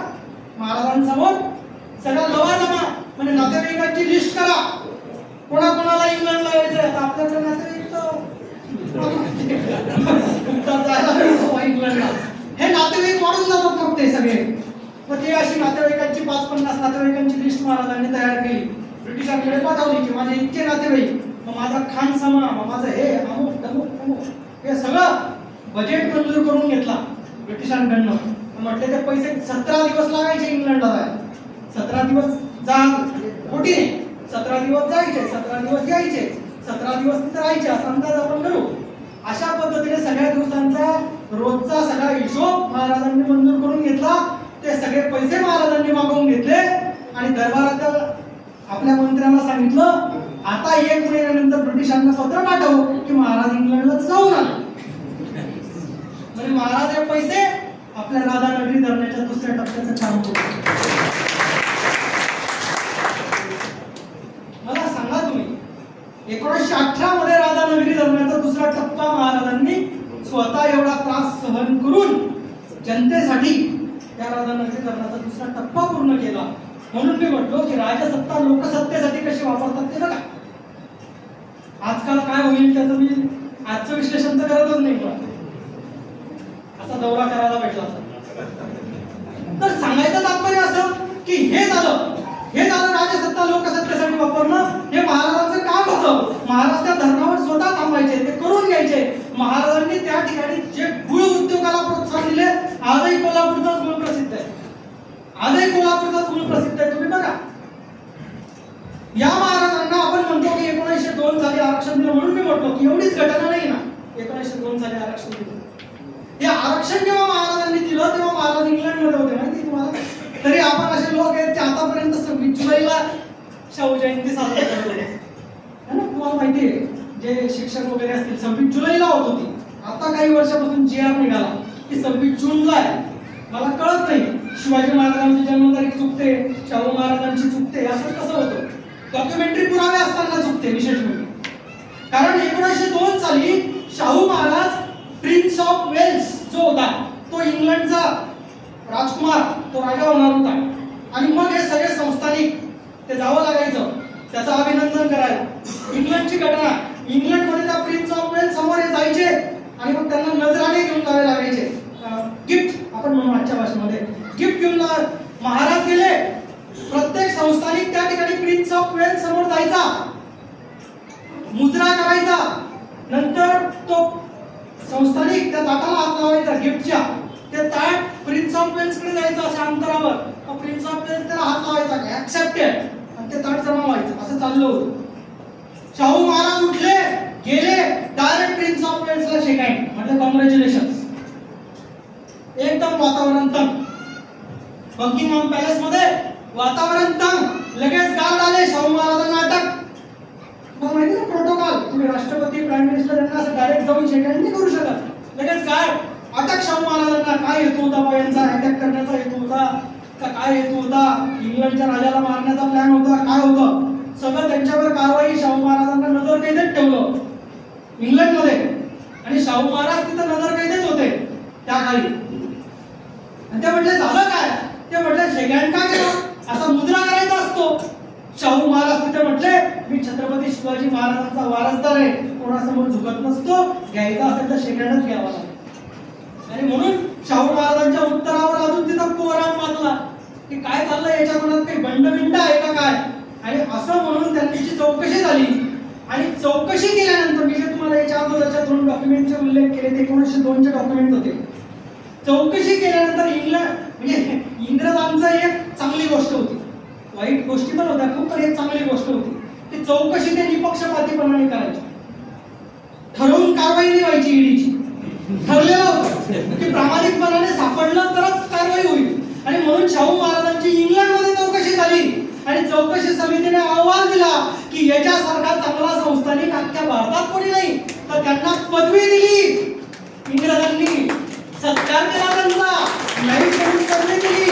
आणि शाहू महाराजांचा बकिंगहॅम पॅलेस मध्ये सत्कार करून शाहू महाराजांना भारतात पाठवलं. त्या काळामध्ये 26 जूनला आपला वाढदिवस असल्याबद्दल शाहू महाराजांनी पत्र लिहिलंय इंग्लंड मधून भारतामध्ये. आणि 26 जून 1902 ला आरक्षणाची घोषणा त्या पत्राद्वारे शाहू महाराजांनी केलंय. लिखित डॉक्युमेंट उपलब्ध आहे. आणि म्हणून ही आरक्षणाची घोषणा ही फार महत्वाची होती. अहो साधी गोष्ट नाहीये, नुसतं आरक्षण दिलं असं नाही. तुम्हाला माहितीये की जो त्यांच्या मिलिटरीमध्ये, त्यांच्या खासगी अंगरक्षकांमध्ये जो गंगाराम कांबळे नावाचा जो त्यांचा सहकारी होता, म्हणजे त्यांचा अंगरक्षक होता, त्याला सार्वजनिक याच्यात पाणी प्यायल्याबद्दल बेदम मारहाण करण्यात आली. महाराज म्हटले का बरं मारलं, म्हणजे नाही हा अस्पृश्य माणसाने इकडच्या हौदातून पाणी प्यायलं. महाराज म्हटले असं, त्याला म्हटले नोकरीचा राजीनामा दे. महाराज म्हटले काय करता ना राजीनामा द्यायला, अरे म्हणजे आपल्या राजवाड्याच्या बाहेर हॉटेल सुरू कर, हॉटेल सुरू कर. त्याने हॉटेल सुरू केलं. हॉटेलचं नाव काय आहे, आजही आहे का कोल्हापूरमध्ये, आजही आहे, सत्यशोधक नावाचं हॉटेल. सत्यशोधक नावाचं हॉटेल त्या गंगाराम कांबळेला सुरू करून दिलं. महाराज रोज सकाळी फिरून यायचे, फेरफटका मारून यायचे, त्याच्याकडे चहा प्यायला बसायचे. आणि नुसते बसायचे नाही, येणाऱ्या जाणाऱ्याला घे चहा घे. आता महाराज चहा घेतात, कोण नकार देईल. म्हणजे ज्या गंगाराम कांबळेला पाणी प्याला म्हणून मारलं, त्याच्या हॉटेलवर महाराज रोज चहा घ्यायचे आणि अजून सगळ्यांना पाजायचे. आणि महाराजांना कोणी नाही म्हणू शकायचं. ते हॉटेल गंगाराम कांबळेचं आजही चालू आहे. आणि तुम्हाला माहिती म्हणून फक्त सांगतो, तुम्ही जर कोल्हापूरला गेला, शाहू महाराज मेल्यानंतर 1927 साली शाहू महाराजांचं पहिलं स्मारक या गंगाराम कांबळेंच्या हॉटेलच्या बाहेर आहे. जगातलं पहिलं स्मारक आजही तिथं उभं आहे. मला सांगा, आपल्याकडे कोणाला ऑलिम्पिक मध्ये मेडल मिळालं, कोणी जिंकलं, कोणी पहिलं आला, तर काय पद्धत असते व सत्काराची? म्हणजे आपली नाही, आपण सामान्य लोक आहे, मोठे लोक, मंत्री, राज्यकर्ते, यांची काय पद्धत असते सत्काराची? तुम्हाला माहिती आहे. आपण एक सत्कार समारंभ आयोजित करतो आणि त्यांना बोलवतो, ज्यांना त्यांचं कोणी ऐकत नाही. हेच ऐकलं होतं ठिकाणी, बॅनर लागतं, त्याच्यावर यांचेच फोटो असतात, तर सत्कारामध्ये कुठेच दिसत नाही. आणि ते सगळं झालं, त्याचा सत्कार केला की आधी भाषण मोठे मोठे होतात, नंतर वाटून द्या यांना सत्काराचं, आणि या आपण ग्रुप फोटो काढतो, बरोबर आहे की नाही? त्या काळामध्ये फक्त एकदा टच करायचं आहे, 5 मिनिटं, मी केव्हाही थांबू शकतो.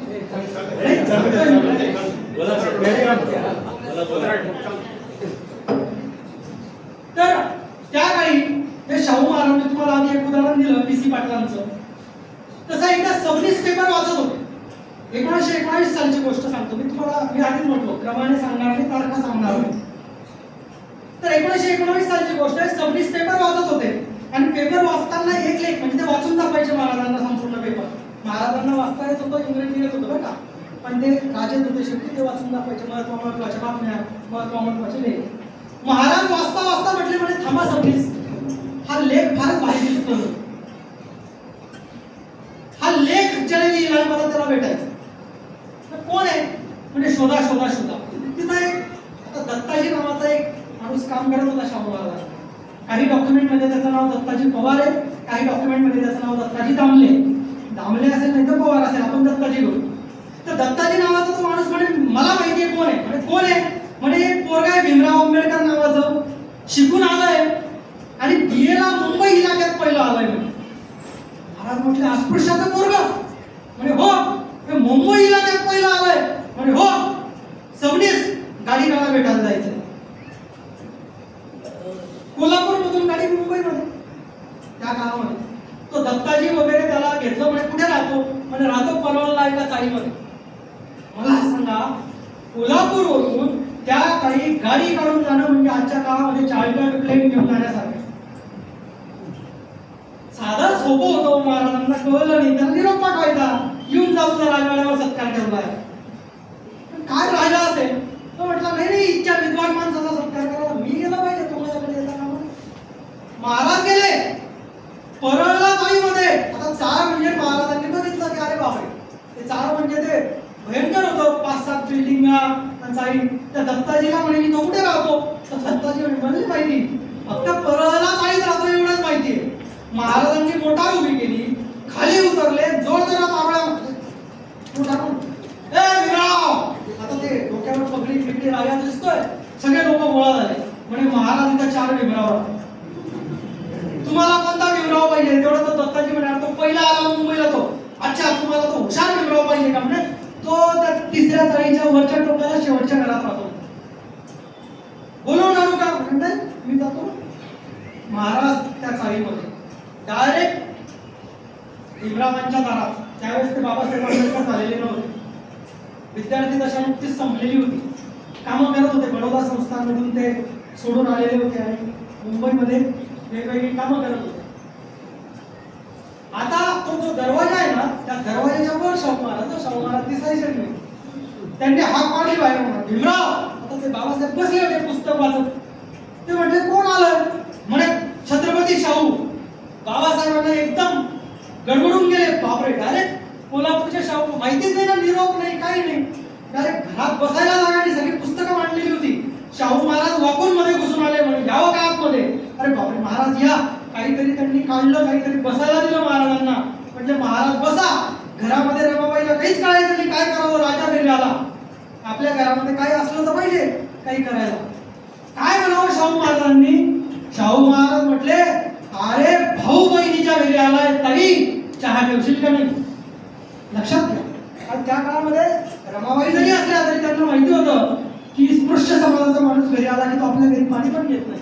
तिथं महाराज स्वतः म्हणताय ताई मी घरी आलोय, चहा ठेवशील का नाही? रमाबाईंनी पटकन चहा ठेवायला घेतले.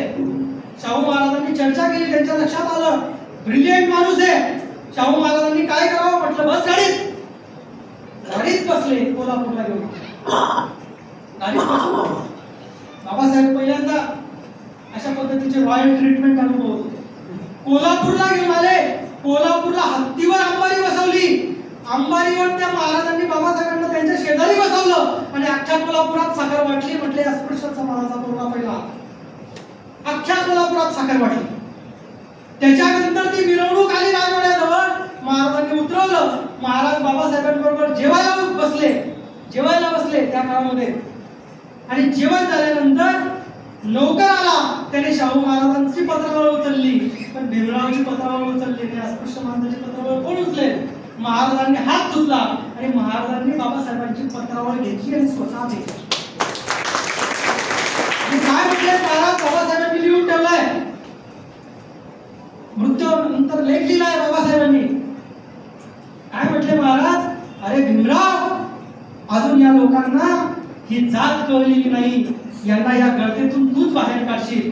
आणि म्हणून 1920 ची जी मानगाव परिषद, अस्पृश्यता परिषद भरली, त्या परिषदेला शाहू महाराज बाबासाहेबांना घेऊन गेले.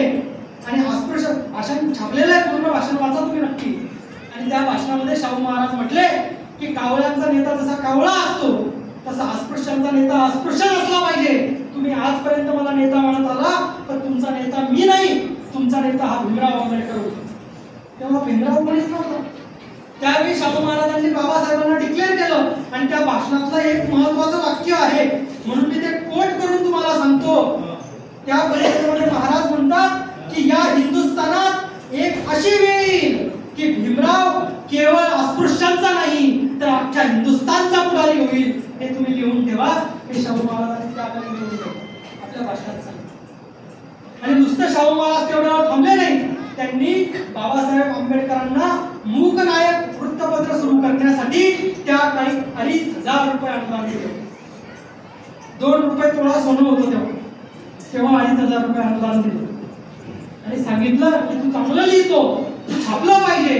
आणि म्हणून 1920 साली महाराजांच्या अनुदानातून मूकनायक नावाचं जे सुरू केलं पाक्षिक बाबासाहेबांनी, ते त्या काळी त्यांनी सुरू केलं. एवढंच नाही तर नंतर या डॉक्टर बाबासाहेब आंबेडकरांना त्यावेळी त्यांचं शिक्षण का थांबलं त्याची महाराजांनी चौकशी केली.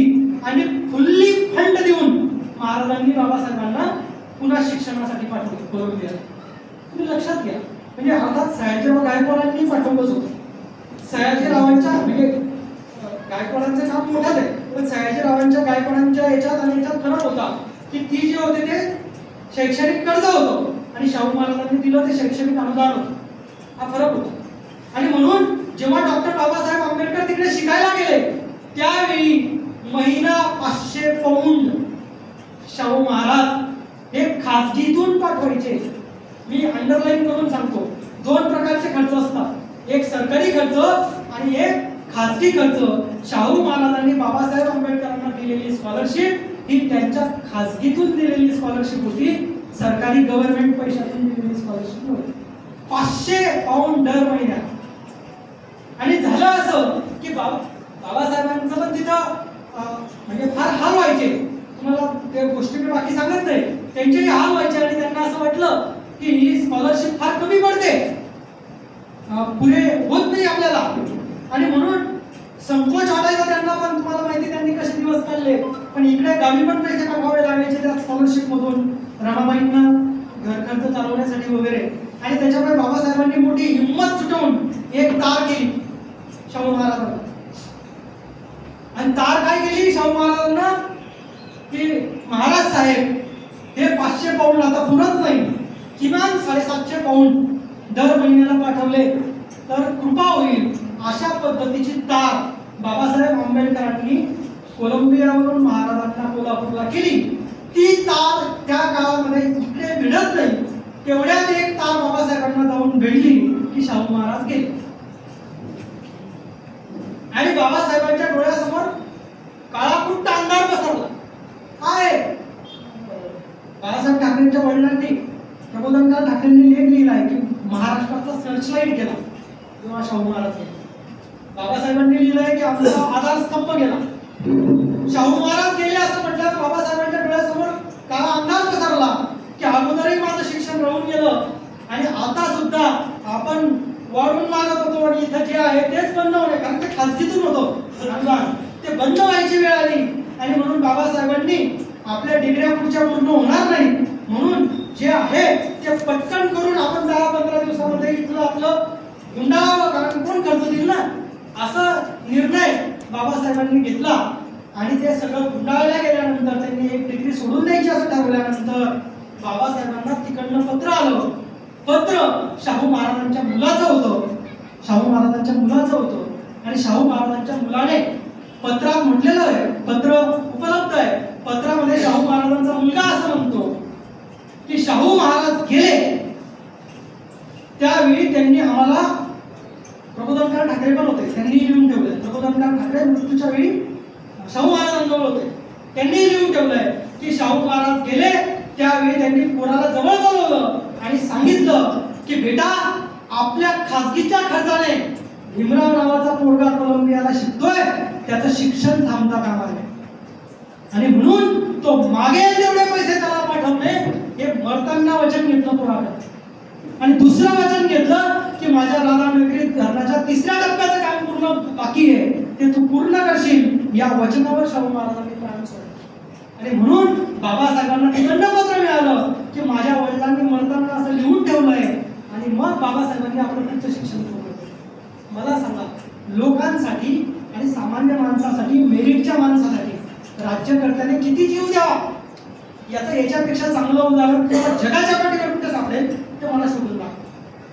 ही परिस्थिती आहे आणि आपण म्हणतो की आरक्षणाचे जनक होते फक्त, किती शोकांतिक आहे. आणि नुसतं हेच नाही बरं का, आपण काही गोष्टी थोड्याशा फास्ट घेऊ म्हणून मी मुद्दाम काय सांगायचं नेमकं ते मुद्दाम की पुढे ठेवलंय, कारण मग मी असं बोलायला लागलो की मग ते फार वाढत जातं. म्हणून तुम्हाला सांगतो, शाहू महाराजांनी या महाराष्ट्रामध्ये कामगार चळवळीला पाठिंबा दिला. महात्मा फुलेंच्या प्रेरणेने जी कामगार चळवळ मुंबईमध्ये झाली होती, त्या कामगार चळवळीत 3 भाषणं शाहू महाराजांची उपलब्ध आहेत. शाहू समग्र मंगळात दिलेली, ती जरूर वाचा. पण या कामगार चळवळीत कामगारांचे हक्क, कामगारांना एक दिवस सुट्टी मिळाली पाहिजे, त्यांना 8 तासाच्या वर काम देता कामा नये. महिलांविषयी शाहू महाराजांच्या धोरणांमध्ये सगळ्यांनी सूत्रसंचालन करताना सांगितलं, मुलाचं वय 18 आणि मुलीचं कमीत कमी 14 असलं पाहिजे, हा कायदा भारतामध्ये पहिल्यांदा शाहू महाराजांनी. स्त्री महिलांच्या क्रूरतेविरोधात कायदा, ज्याला तुम्ही आजकाल काय म्हणतात त्याला डोमेस्टिक व्हायलन्स ऍक्ट म्हणतात, तो शाहू महाराजांनी त्यावेळी केलेला आहे. मुस्लिम महिलांसाठी जर तलाक होत असेल तर वारसा हक्कामध्ये त्याचे 3-4 हिस्से करण्यात येऊन पहिल्या महिला आणि दुसऱ्या महिला हिस्सा देण्यात यावा, हे शाहू महाराजांनी त्यावेळी केलेलं आहे. आणि तुम्हाला याचा रेफरन्स सांगतो, 1958 साली मुंबईमध्ये भारत स्वतंत्र झाल्यानंतर करवीर संस्थानातल्या एका मुस्लिम महिलेने जी केस चालवली, तिने रेफरन्स दिला होता की हा करवीरमध्ये आमचा कायदा आहे म्हणून मला त्या कायद्यानुसार न्याय मिळावा, आणि कोर्टाने सुद्धा तो जजमेंट अधोरेखित केलेला आहे. एवढी दूरदृष्टी की महिलांविषयी क्रूरता होता कामा नये, महिलांच्या शिक्षणाची सोय झाली पाहिजे, सगळ्या प्रकारच्या सोयी झाल्या पाहिजे, ही काळजी आहे. आणि उद्योग व्यवसाय वाढले पाहिजे याची काळजी महाराजांना ऍट टाइम आहे. पश्चिम महाराष्ट्र जो समृद्ध दिसतो तुम्हाला, कोल्हापूरमध्ये जो दुष्काळ दिसत नाही, याचं कारणच मुळात आहे की शेतकरी समृद्ध झाला पाहिजे. त्या काळामध्ये पेरणी करण्याची काय पद्धत होती किंवा नांगरणी करण्याची काय पद्धत होती, हाताने कामं करावी लागायची.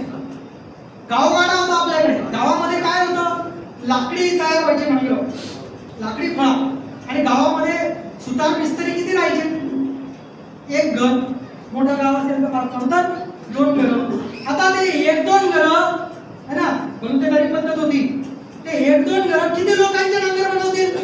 त्याच्यामुळे शेतकरी त्यांच्याकडे नंबर लावून ठेवायचे, ते बिचारे वर्षभर नांगर बनवायचे, आणि तो शेतकरी एकदा शेतात जाऊन ते नांगरायला लागला की त्याचं फळ लाकडीच होतं, ते तुटायचं, तुटलं की गेलं त्याचं सगळं उत्पन्न.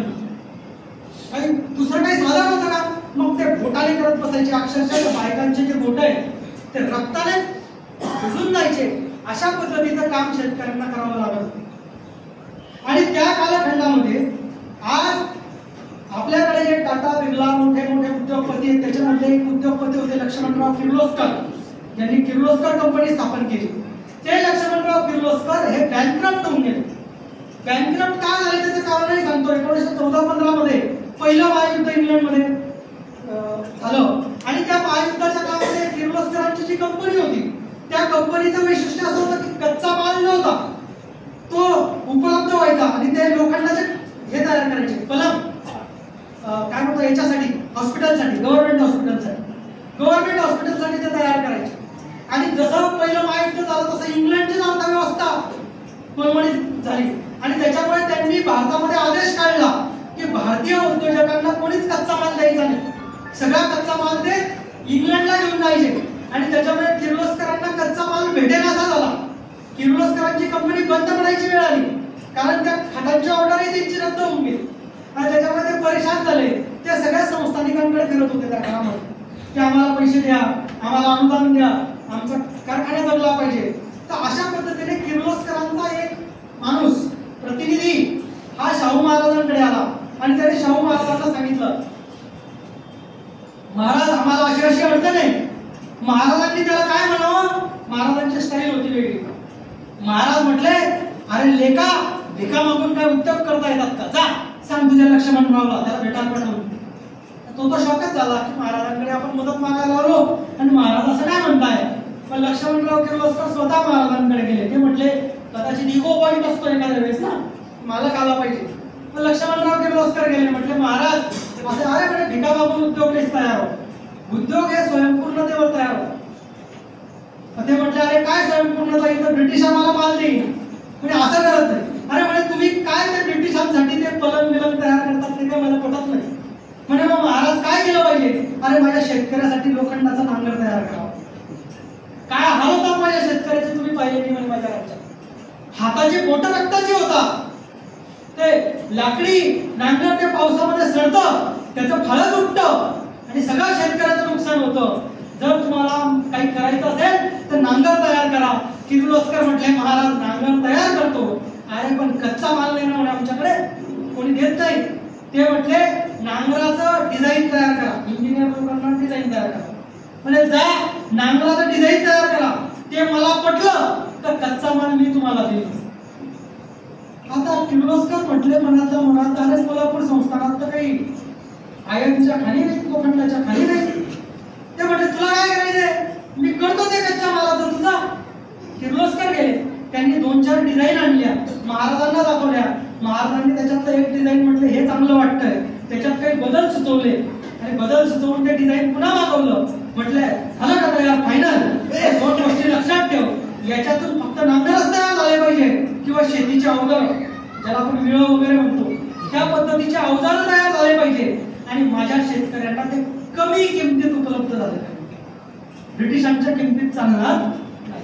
म्हणजे महाराज तुम्ही जर का कच्चा माल पुरवणार असाल तर आम्ही उद्योग तयार करतो. म्हटलं तुझा कच्चा माल पोहोचेल. आता किर्लोस्करांना संकट होतं, कच्चा माल कुठून पोहोचेल. महाराजांच्या दरबाराच्या लोकांनी विचारलं कच्चा माल जाईल कुठून. अरे म्हणे लेको आता पहिलं महायुद्ध झालंय आणि पहिल्या महायुद्धानंतर आता कधी युद्ध होईल असं मला वाटत. आणि आपल्याकडे ज्या तोफा पडल्या त्या तोफांचं करायचं काय म्हणा. आता काही तोफांचं युद्ध राहिलेलं नाही, आता बंदुकांचं युद्ध आहे. त्याच्यामुळे आपल्या राज्यातल्या सगळ्या तोफा जमवा. किती तोफा जमल्या, 128 तोफा जमल्या. आता आपण किल्ल्यावर तोफा पाहतो, छोटस पडलेलं राहतं, तोफ नाही ते आपल्या मुलूक मैदानी ते छोटे छोटे रस आहेत. एक तोफ ठेवायला किमान 11 बैलगाड्या लागल्या. अशा किती तोफा होत्या, 128. महाराजांनी 128 तोफा गोळा केल्या आणि किर्लोस्करांना पाठवल्या. म्हटले हे वितळा, हाच कच्चा माल आहे. लक्ष्मणराव किर्लोस्करांनी त्यांच्या आत्मचरित्रात लिहून ठेवलंय की यानंतर पुढचे 7.5 वर्ष आमचा कारखाना महाराजांनी पाठवलेल्या कच्च्या मालावर चालतो. आणि जर का तुम्ही मुंबई पुणे हायवेवर ते एक्सप्रेस वेने गेला तर मध्ये 7-8 किलोमीटर मध्ये जा, किर्लोस्कर नावाची कंपनी आहे. त्या किर्लोस्कर नावाच्या कंपनी की आमचा समूहाचा विकास कसा झाला, किर्लोस्कर समूहाचा, त्याचं एक्झिबिशन आहे. त्या एक्झिबिशन मध्ये दुसऱ्याच क्रमांकावर नांगराची डिझाईन ठेवलेली आहे आणि त्या नांगराच्या खाली लिहिलेलं आहे कोल्हापूरच्या शाहू छत्रपती यांच्या संकल्पनेनुसार लक्ष्मणराव किर्लोस्करांनी बनवलेला हा भारताचा पहिला नांगर.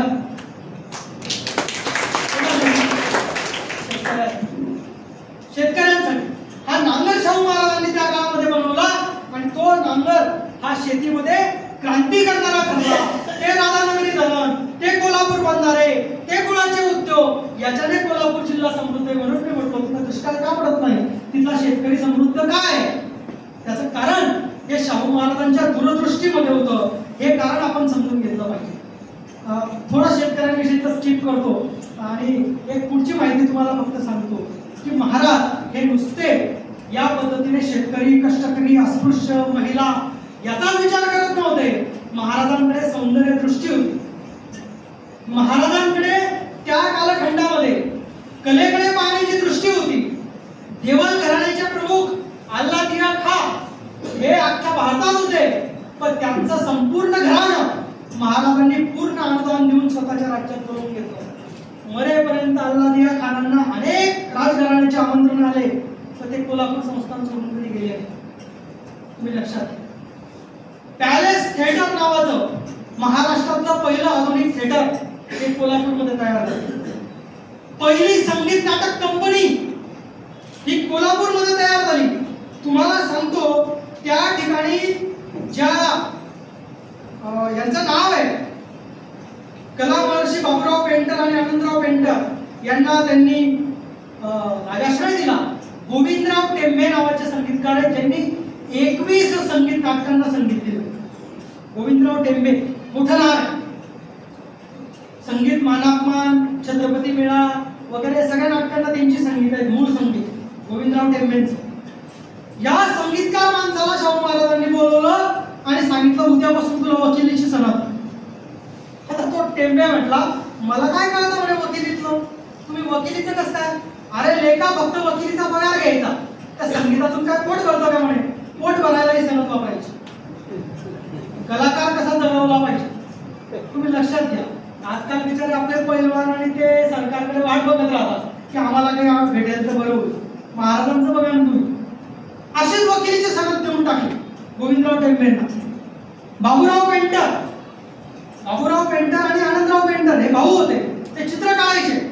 ते थिएटर बांधलं महाराजांनी, म्हटले काढा चित्र, तुम्हाला मी सगळं अनुदान देतो. चित्र काढले. चित्र काढल्यावर महाराज गेले नाटक बघायला आणि त्यांना म्हटलं अरे लेखो हो, हे एवढे चांगले चांगले चित्र रात्री अंधाराच्या थिएटरमध्ये कुठे दिसतात म्हणून, दिवसा लोकांना दिसतील असे चित्र तयार करा. ते बाबूराव पेंटर आणि आनंदराव पेंटर पण कलाकार होते. त्यांनी एक मोठा 125 चित्रांचा सरकता पडदा तयार केला आणि संगीत सूर्य केशवराव भोसले त्यावेळी महाराजांच्या दरबारात होते. ते केशवराव भोसलेंचं संगीत आणि मागे तो पडदा असा वरून आपण गुंडाळतो ना तसा सोडत राहायचे. चित्र वरून खाली येत राहायचे, वरून संगीत चालू राहायचं. महाराज म्हटलेलं का हे लय भारी आहे. त्याच्यातून त्यांना प्रेरणा मिळाली आणि बाबूराव पेंटर आणि आनंदराव पेंटर हे चित्रपटाकडे वळले. महाराजांनी त्यांनाही तसंच सांगितलं. ते म्हटले की दादासाहेब फाळकेंनी म्हटले 1912-13ची गोष्ट आहे, 1912ला पहिला चित्रपट आपण तयार केला भारतामध्ये आणि महाराजांनी दादासाहेब फाळकेंकडे त्यांनी ते कॅमेरा आणला होता बाहेरून, तो बघायला पाठवला आणि महाराज म्हटले अरे लेखा अशा बाहेरच्या देशातून नाही, आपल्या देशात कॅमेरा तयार झाला पाहिजे. बाबूराव पेंटर आणि आनंदराव पेंटर यांनी भारतीय बनावटीचा पहिला चित्रपटाचा कॅमेरा शाहू महाराजांच्या अनुदानातून तयार केला. लक्षात घ्या. महाराष्ट्र थिएटर कंपनी, त्याच्यातून पुढे प्रभात थिएटर तयार झालं मुंबईत. ती महाराष्ट्र फिल्म कंपनी ही शाहू महाराजांच्या पूर्ण अनुदानावर चालत होती आणि त्यांनी पहिला चित्रपट भारतीय बनावटीचा सैरंध्री नावाचा चित्रपट या बाबूराव पेंटरांनी बनवला आणि त्यांच्याकडे हे बाकी लोक जे होते कामाला त्यांनी पुढे जाऊन आपले ते व्ही शांताराम वगैरे त्यांनी पुढे जाऊन तिकडे प्रभात थिएटर कंपनी तयार केली. पहिला गोलपट सुद्धा कोल्हापूरमध्येच तयार झाला. चित्रपटाची राजधानी होती कोल्हापूर. हे शाहू महाराजांनी लोक कसे जगले तुम्ही एक एक क्षेत्राचा विचार करा. एकाच क्षेत्रामध्ये काम करत माणसाचं आयुष्य संपतो. एवढं सगळं करायचं म्हणजे मजा येते का? इकडे शेतकऱ्यांचं बघायचं, पुरुषांचं बघायचं, महिलांचं बघायचं, कलाकारांचं बघायचं. बघा ना तुम्ही, काही फार जगलेले नाहीत महाराज. 44-45 वर्ष, 45व्या वर्षी वारले. 45 वर्ष आयुष्य आहे. तुम्ही बघा ना, काय काय करावं माणसाने एका आयुष्यामध्ये. आणि हे जे काही इकडे तुम्ही बघताय की हे चित्रपट वगैरे, याच्यामध्ये एक कवी होता. तुम्हाला गंमत सांगतो, एक कवी होता. त्या कवीने काय केलं, तो महाराजांच्या दरबारात कारकून होता. त्याने कारकुनीच्या कागदावर कविता लिहिली. आता ती कविता लिहिली तर वरच्या माणसाने त्याला नोटीस देऊन टाकली की हा सरकारी कागद आहे. त्यावेळेस कागद सगळ्यात महाग वस्तू होती बरं का. कागद स्वस्त नव्हते, ते ब्रिटिशांकडून घ्यावे लागायचे. तर येणे एवढ्या महागाचा कागद वाया घातला. ती तक्रार महाराजांकडे गेली. महाराजांनी म्हटलं काय केलं, म्हणजे याने चिंखल झाला. ऑफिशियल माणसाच्या हिशोबाच्या दृष्टिकोनाने याने कागद खराब केला. महाराज म्हटलं, वाचलं महाराजांनी. म्हटलं लेखा इथं कविता दिसते. म्हणजे हो महाराज, मी कवी असं आहे का, पण याला नोकरीतून सस्पेंड करा म्हणे. कागद वाया घातला ना, सस्पेंड. त्याला बोलवलं, म्हणजे घे ही वकिलीची सनद घेऊन. तो म्हणे महाराज मला वकिली नाही येत. अरे लेखा कविता करत जाते आज कागदावर, वकिलीसाठी कागद भेटतील ना म्हणे. त्या कागदावर तू कविता करायच्या, चालू द्यायचं म्हणजे आपलं कविता करणाऱ्याला सनद. आणि त्या वकिलाला एकदा महाराजांनी बोलवून घेतलं. त्या काळामध्ये रवींद्रनाथ टागोरांना नोबेल प्राइज मिळाला. नोबेल प्राइज मिळाला. आणि भारताचा पहिला माणूस ज्याला नोबेल प्राइज मिळाला. महाराजांनी त्या कवीला बोलवून घेतलं. म्हटलं लेखा हे घे पैसे, भाडं घे, 1000 सुवर्ण मुद्रा रवींद्रनाथ टागोरांना देऊन ये आणि सांग कोल्हापूरच्या महाराजांकडनं नोबेल प्राइज मिळाल्याबद्दल ही भेट. 1000 सुवर्ण मुद्रा. रवींद्रनाथ बंगालमध्ये है ना, शाहू महाराजांना काय संबंध ना, आपल्या राज्यातला न बसला. आता तो म्हटला की महाराज 1000 सुवर्ण मुद्रा द्यायच्या आहेत. इथं एवढंसं गिफ्ट द्यायला पण नेत्याला फोटो करावा लागतो स्वतःचा. महाराज याला सांगतात की तू जाऊन देऊ नये. तो म्हटलं महाराज तुम्हीच चला, कसं आहे तुमच्या हस्ते द्या एवढं. महाराज म्हटलं मी जाऊन काय करेल, तू कवी ना. अरे ते महाकवी आहे, त्या महाकवीची नजर जरी तुझ्यावर पडली तर तुझी कविता सुधरेल. म्हटलेले का रवींद्रनाथ टागोरांना 1000 सुवर्ण मुद्रा त्या काळात. कोणत्या पद्धतीचा कलाकार जपणं आहे तुम्ही लक्षात घ्या. अशा पद्धतीचा राजा, अशा पद्धतीचं कर्तृत्व त्या राजाचं. एवढंच नाही तर हे कलेच्या क्षेत्रातले खूप उदाहरण आहे. पण एक उदाहरण तुम्हाला थोडंसं खूप आनंदाने आणि थोडंसं खूप खेदाने सांगतो. अशा पद्धतीने एक गायक महाराजांच्या पदरी आला आणि त्याने गाणं म्हणून दाखवलं. तो 8-9 वर्षाचा पोरगा होता. महाराजांनी गाणं ऐकलं.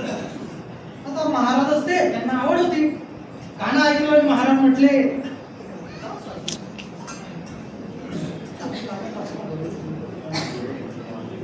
आता महाराज त्याला म्हटले वन्स मोर. यांना वाटलं की आवडलं महाराजांना गाणं, वन्स मोर 3दा झालं. मग हे आपले गोविंदराव टेंबे वगैरे हे गेले. महाराज इतकं गाणं आवडलं तुम्हाला, वन्स मोर नाही म्हटले. तो पहिल्यांदा जेव्हा गायला ना तेव्हा त्याचा एक सूर चुकला, चिरका निघाला. मला असं वाटलं की राजाच्या दरबारात आलाय पोरगा, टेन्शन मध्ये त्याचा कोरडा पडला असेल. मग मी दुसऱ्यांदा ऐकलं, त्याचा परत तोच सूर चुकला. मग मला असं वाटलं की होऊ शकतं 2दा, म्हणून मी तिसऱ्यांदा ऐकलं, पण त्याचा तोच सूर चिरका निघाला. काहीतरी प्रॉब्लेम आहे. ते म्हटले महाराज खरंय, त्याचं घशाचं एक छोटस ऑपरेशन सांगितलंय, पण पोरगा इतक्या गरीबावर रडतंय. अरे म्हटलं सांगा ना लेखो, जा म्हणे मिरजेला, डॉक्टरला माझी चिठ्ठी दाखव आणि कर म्हणे काय करायचं याचा सगळा खर्च आम्ही आमच्या दरबारातून देऊ. त्या पोराला घेऊन ते मिरजेला गेले गोविंदराव टेंबे. त्यांनी तिथं त्याचं ऑपरेशन केलं. पुन्हा महाराज म्हटलं आता याचा सूर जमला. बघा महाराज म्हणजे रसिक होते, कळत होतं त्यांना संगीताचा. महाराज म्हटले याचा सूर जमला आणि त्याच्यानंतर त्याने 2-3 वर्ष तिथल्या त्या देवल क्लब मध्ये प्रशिक्षण घेतलं आणि पुण्याला त्याने पहिल्यांदा जेव्हा गाणं सादर केलं तेव्हा त्याला बालगंधर्व म्हटलं. आपल्याकडचे लोक इतके कर्मदरिद्री आहेत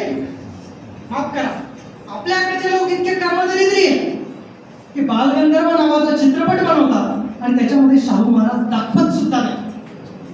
मला सांगा, अरे तो बालगंधर्वच राहिला नसता जर शाहू महाराजांनी त्याच्या कशाचं ऑपरेशन केलं नसतं. आणि तुम्ही त्या बालगंधर्वांना आज बालगंधर्व म्हणतात, आम्हालाही अभिमान आहे, परंतु तो झाला कोणामुळे ते निदान दाखवतच नाही. आणि म्हणून मी म्हटलो की अशा अनेक घटना आपण सोयीस्कर रीतीने टाळतो आणि महाराजांना त्यांचं श्रेय देत नाही. त्याच्यानंतर अशा अनेक कलाकार महाराजांनी पोचले. तुम्हाला नुसतं संगीत नाटक आणि हे सांगत राहिलो तरी वेळ जाईल. फक्त एक नक्की आता शेवटचा टप्पा, शेवटच्या टप्प्यामध्ये तुम्हाला सांगतो की त्याच्याविषयी महाराज फेमसच आहेत. महाराज त्याच्यासाठी फेमसच आहेत, ते तुम्हाला सगळ्यांना माहिती आहे. परंतु तरी सुद्धा त्याच्याविषयीच्या काही गोष्टी कदाचित तुम्हाला माझ्याकडून थोडं नव्याने ऐकायला भेटतील. महाराजांनी त्या काळामध्ये कोल्हापूरमध्ये अख्ख्या भारतातला सगळ्यात मोठा आखाडा बनवला. आजही कोल्हापूर हेच मल्लविद्येमध्ये एक नंबर. 7 हिंद केसरी कोल्हापूरमध्ये. आणि त्या काळामध्ये कोल्हापूरमध्ये महाराजांनी या सगळ्या पैलवानांना आपल्या खासगीतून पोचण्याचा कार्यक्रम घेतला. मल्लविद्येचे विद्यापीठ म्हणजे कोल्हापूर. पहिलं आपल्याला जे गोल्ड मेडल ऑलिम्पिक मध्ये कुस्तीमध्ये मिळालं खशाबा दादावांचं, ते पण ह्या आखाड्याचं, कोल्हापूर आखाड्याचं, तुम्ही लक्षात घ्या. आणि याच्यामध्ये महाराज जिवंत असताना 7 आंतरराष्ट्रीय दर्जाचे मल्ल महाराजांकडे होते. अख्ख्या जगात कुणाकडे 7 मल्ल नव्हते आंतरराष्ट्रीय दर्जाचे, महाराजांच्या पदरी होते. आणि या मल्लांना तुम्हाला सांगतो, नुसतं हे पैलवानकी असा विषय नाहीये. महाराजांनी सर्व जातीतून मल्ल तयार केले. आता प्रॉब्लेम काय व्हायचा की एखादा मातंग समाजातला आहे, एखादा अस्पृश्य दुसऱ्या समाजातला आहे. आता त्या मल्लाबरोबर कोणीच कुस्ती खेळायची नाही, कारण अंगाला हात लावावा लागतो ना. अस्पृश्य. महाराजांनी त्याच्यावर एक उपाय काढला. महाराजांनी त्यांच्या सगळ्या मल्लांचे नाव काय ठेवले? जाट पैलवान, पंडित पैलवान. आता तो एखादा मातंग समाजाचा कुस्तीला उतरला की समोरचा यायचा, म्हणजे याचं नाव काय? मला म्हटलं, तुझं नाव पंडित पैलवान, सांग. मी पंडित पैलवान. जातच सांगायचं काम नाही ना. पंडित पैलवान, जाट पैलवान, 1 नंबर 2 नंबर अशी नाव महाराजांनी पैलवानांची. त्यामुळे समोरच्या कुस्ती करणाऱ्याला कळायचं नाही. आणि मग कुस्त्या त्या पद्धतीने चालायच्या. जे पैलवान होते त्याच्यामधले 50%च्या वर पैलवान हे अस्पृश्य समाजातून आहेत. त्या काही या पद्धतीची क्रांती करणारे सुद्धा शाहू महाराज पहिले नसतात. हे सगळी मल्लविद्या चालू होती. काय पद्धतीचं महाराजांचं त्या काळामध्ये या पैलवानकीला प्रोत्साहन असेल तुम्ही लक्षात घ्या. 1911 सालची गोष्ट फक्त तुम्हाला सांगतो. 1911 ला दिल्ली दरबार मध्ये कुस्त्यांचा हे भरलो आखाडा, आणि तो भरवला बड्या लिजे साहेबांनी, म्हणजे ज्याला आपण काय म्हणतो मुख्य व्हाईसराय जनरल, त्यांनी भरवला. अशाच पद्धतीने काहीतरी राणीचा वाढदिवस असं काहीतरी होतं. कुस्त्यांची मॅच लावली. तिथं संपूर्ण भारतातून सगळे कुस्तीपटू आलेले. 567 संस्थानामधले सगळे संस्थानिक त्या ठिकाणी प्रमुख अतिथी म्हणून आलेले. सगळे व्हाईसराय जनरल, सगळे भारतामधले जनरल्स असतील, अधिकारी असतील, ब्रिटिश अधिकारी, ते सगळे आजूबाजूला बसलेले. आणि शाहू महाराज हे काही कालखंडाने तिथं थोडस किंचित लेट आपण म्हणतो त्या पद्धतीने शाहू महाराज त्या दिल्ली दरबारमध्ये जाऊन पोहोचले.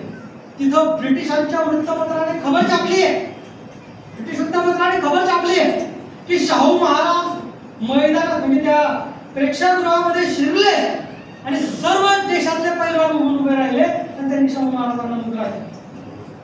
पंजाबचा एक पैलवान होता चंदन नावाचा, तो पण राष्ट्रीय दर्जाचा पैलवान होता. त्या चंदनने गेला तो आणि शाहू महाराजांचं खुर्ची तिथून उचलली आणि म्हटलं शाहू महाराज इथं बसणार नाही. खुर्ची उचलली आणि जी कुस्तीची रिंग होती त्या रिंगच्या तोंडाशी सगळ्या ब्रिटिश अधिकाऱ्यांसमोर त्या चंदन पैलवानने खुर्ची टाकली. ब्रिटिश अधिकाऱ्यांनी ताबडतोब फरमान सोडलं की हे काय, असं चालणार नाही, प्रोटोकॉल आहे. सगळेजण बसलेले. तिथं इब्राहिम बख्श आणि दुसऱ्या पैलवानाचं नाव होतं इमाम बक्ष आणि दुसऱ्या पैलवानाचं नाव होतं हसन बक्ष, ज्यांची मुख्य कुस्ती पाहण्यासाठी लोक आलेले होते.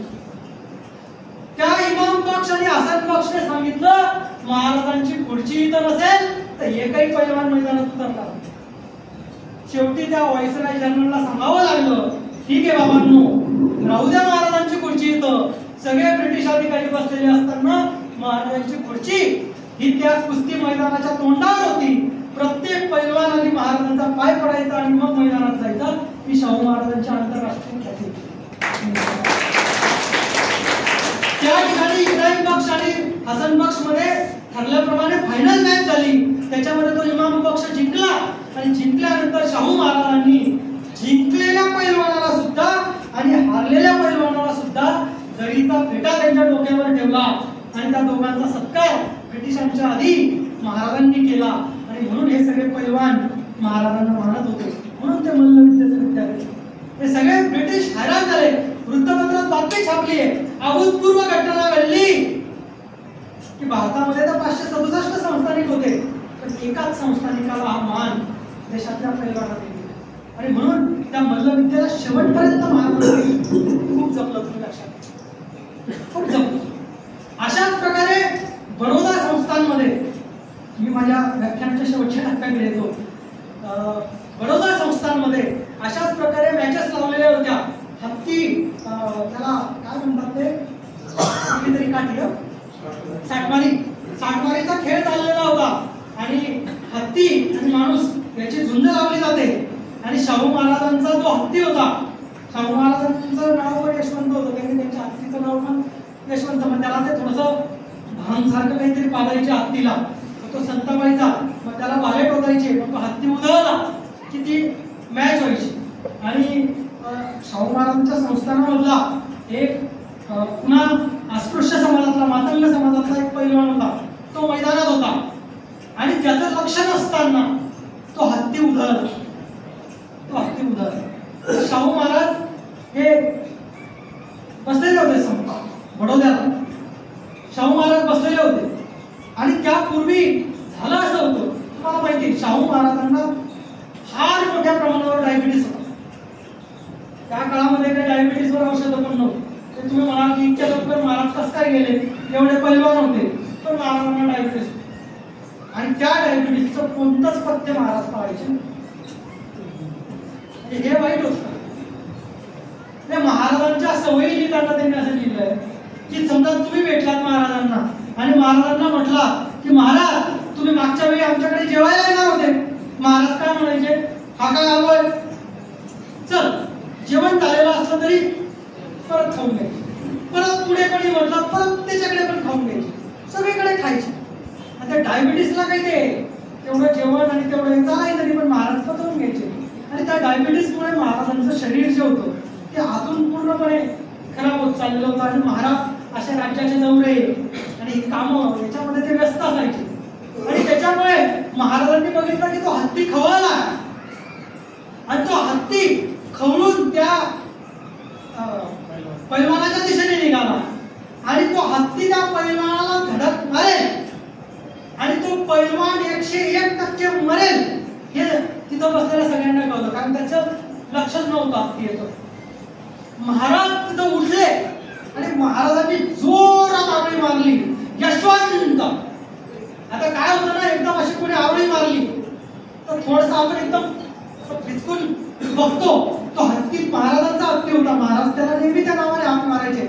आणि त्याच्यामुळे अशी आवळी मारल्याबरोबर त्या पैलवानाने महाराजांकडे पाहिलं आणि त्या हत्तीने 1 सेकंद 2 सेकंद त्याच्याकडे वळून पाहिलं आणि तेवढ्यात काही लोकांनी पटकन येऊन त्या पैलवानाला तिथून बाजूला केलं आणि त्याचा प्राण महाराजांनी वाचवला. परंतु दुर्दैव असं की ही जोरात मारलेली आवळी महाराजांना पूर्ण ते छातीतून येत आलेलं होतं. महाराज त्या खुर्चीवरच कोसळले आणि नंतर डायरेक्ट ऍडमिट झाले. महाराजांचं म्हणजे त्याच्यानंतर मृत्यूच झाला त्याच याच्यामध्ये. म्हणजे मरताना सुद्धा महाराजांनी कोणाला तरी वाचवावं अशा पद्धतीचा विचार महाराजांनी त्या काळी सुद्धा केलेला आपल्याला दिसून येतो. त्याच आजारपणाने महाराजांचा घात केला. महाराजांच्या मृत्यूच्या वेळी काय अटी घेतल्या त्या मी तुम्हाला ऑलरेडी सांगितलेल्या आहे. आपण शाहू महाराजांविषयी वाचन करतो. मधल्या कालखंडामध्ये शाहू महाराजांची बदनामी करण्याचा प्रयत्न झाला, मधल्या कालखंडामध्ये शाहू महाराजांना मर्यादित करण्याचा प्रयत्न झाला. परंतु मी दाव्याने सांगतो की इतक्या सर्व क्षेत्रात क्रीडा, कला, साहित्य, संस्कृती, शेतकरी, उद्योग, कामगार, अस्पृश्यता निवारण, महिला, इतक्या सर्व क्षेत्रामध्ये राजसत्ता ही लोकसत्तेसाठी राबवणारा दुसरा राजा मला सापडत नाही. शिवाजी महाराज आणि शाहू महाराज. आणि लोक असं म्हणतात, म्हणजे मी आता मुद्दाम वेळ संपलाय म्हणून त्या वेदोक्त प्रकरणाकडे येत नाही, कारण तो पुन्हा अर्धा तास काही. परंतु या सगळ्या याच्यामधून महाराजांनी ज्या पद्धतीचं व्रत घेतलेलं होतं, लोकांनी म्हणजे टिळकांसारख्या त्या काही राष्ट्रीय समजल्या जाणाऱ्या पुढाऱ्यांनी शाहू महाराजांच्या विरोधात हा ब्रिटिश दार्जिला छत्रपती म्हणून लेख लिहिले आणि अनेक गोष्टी केल्या. मी त्या गोष्टी आता पुन्हा तुम्हाला सांगत बसत नाही. अगदी त्यांच्या मुलीच्या लग्नामध्ये बॉम्ब ठेवण्यापासून तर आम्ही तुमचा जॅक्सन आणि ब्रँड करू एवढी धमकी देण्यापर्यंत अनेक गोष्टी घडल्या. टिळकांमध्ये आणि शाहू महाराजांमध्ये प्रचंड वैरभाव त्या मधल्या कालखंडामध्ये निर्माण झाला. परंतु टिळकांनी ज्यावेळी गीता रहस्य नावाचा ग्रंथ लिहिला, तो गीता रहस्य नावाचा ग्रंथ पुण्यामध्ये कोणतीच प्रेस छापत नव्हती, कोणीच त्यांना अनुदान द्यायला तयार नव्हतं, कारण ब्रिटिशांची नजर होती.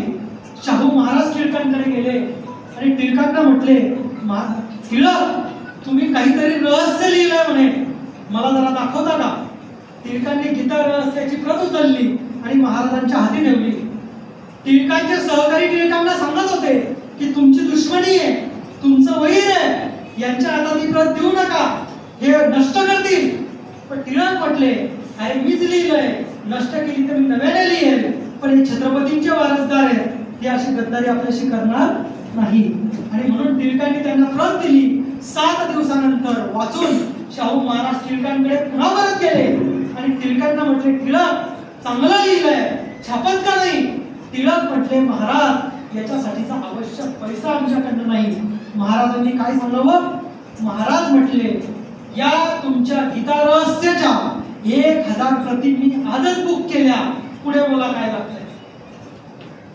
1000 प्रती मी आजच बुक केल्या, त्याचे पैसे आताच घेऊन टाका, आता बोला काय लागतंय. आणि मग गीता रहस्य छापलं गेलं.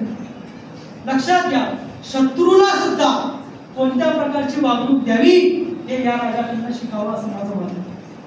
आणि म्हणून टिळकांच्या या गीता रहस्याला छापल्यानंतर, छापण्यासाठी पैसे दिल्यानंतर शाहू महाराजांनी त्यांची जी पगडी होती ती तिथं याच्यावर बसले, तिथे बंगळीवर, त्या बंगळीवर ठेवली होती. आणि शाहू महाराज जायला निघाले.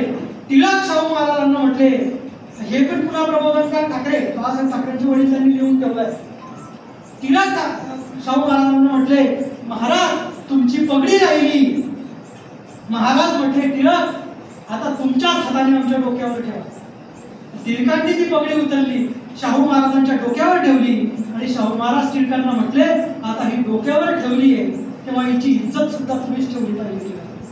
आणि नंतर टिळकांनी केसरी बघून महाराजांविषयी आम्ही चुकीचे वृत्त छापल्याबद्दल 4 ओळींची माफी मागितली. हे तुम्ही लक्षात. आणि म्हणून शाहू महाराज हे प्रचंड होते, शाहू महाराज हे अफाट होते. लोक म्हणतात टिळकांनी लेख लिहिला आहे, ब्रिटिश दार्जिलिंगचे हे ब्रिटिशांचे एजंट आहेत, अशा प्रकारचा लेख लिहिला गेला. पण मी तुम्हाला सांगतो, जी 567 संस्थानं होती, या सगळ्या संस्थानांवर मुख्य दरवाजावर, मुख्य गेटवर ब्रिटिशांचा युनियन जॅक फडकवणं हे बंधनकारक होतं. शाहू महाराजांनी पहिल्यांदा जेव्हा ब्रिटिश व्हाईसरॉयला त्याचा राज्याभिषेक झाल्यावर त्यांनी आमंत्रित केलं, तर तुम्हाला माहिती ना, अशा पद्धतीने व्हाईसरॉय म्हणजे राष्ट्रपती त्या काळातला. राष्ट्रपती येतो, प्रोटोकॉल असतो, रस्ता आखून द्यावा लागतो. महाराजांनी त्याच्यासाठी कोल्हापूरच्या पश्चिम दिशेला एक स्वतंत्र रेस्ट हाऊस बांधलं आणि त्या दिशेने येताना त्या दिशेने शाहू महाराजांनी तो युनियन जॅकच्या रेस्ट हाऊसवर लावला आणि त्या पद्धतीने त्याचं स्वागत केलं. शाहू महाराजांचं संस्थान हे एकमेव भारतातलं असं संस्थान होतं की ज्या संस्थानच्या मुख्य गेटवरून स्वराज्याचा भगवा ध्वज शाहू महाराजांनी कधीच उतरवला. ब्रिटिशांनी पत्र लिहिले तर शाहू महाराजांनी सांगितलं की तुमचा यायचा रस्ता झेंडा आहे, हा छत्रपतींचा झेंडा आमच्या स्वाभिमानाचं प्रतीक आहे, ते मी कधीच उतरवणार नाही. अशा रीतीने छत्रपती महाराजांचं, शिवाजी महाराजांचा संपूर्ण वारसा हा शाहू महाराजांनी चालवला. आणि म्हणून राजा तो नाही जो सिंहासनाकडे बघतो, राजा तो जो प्रजेकडे बघतो, जो रयतेचं हित बघतो. आणि अशा रीतीने शाहू महाराज हे रयतेचं हित बघणारे राजे होते. म्हणून शाहू महाराजांनी राजसत्ता ही लोकसत्तेसाठी वापरली. ही गोष्ट लक्षात आणून देण्यासाठी मी आपल्याशी हा थोडासा संवाद साधला. या संवादामध्ये तुम्हाला बऱ्याच गोष्टी आधीपासून माहिती असतील आणि काही गोष्टी कदाचित मी नव्याने सांगितल्या असतील. हा संवादासाठी आपल्या शिवाजी वाचनालयाने मला या ठिकाणी आमंत्रित केलं आणि संधी दिली त्याबद्दल आणि तुम्ही सर्वजण या ठिकाणी उपस्थित राहून ऐकून घेतलं त्याबद्दल सर्वांचे आभार मानतो आणि थांबतो. धन्यवाद.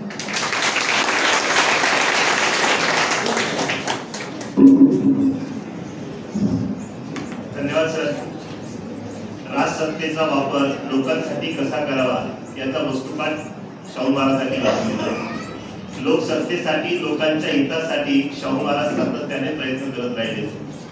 सामाजिक न्यायाचे, आरक्षणाचे जनक, जातीभेद निर्मूलन, अस्पृश्यता निवारण, स्त्रियांचा विकास, औद्योगिक प्रगती, शेतीचा विकास इत्यादी क्षेत्रात मोलाची कामगिरी बजावणारे लोकराजा राजश्री शाहू महाराज सरांनी आपल्या व्याख्यानातून आपल्या समोर उभा केला.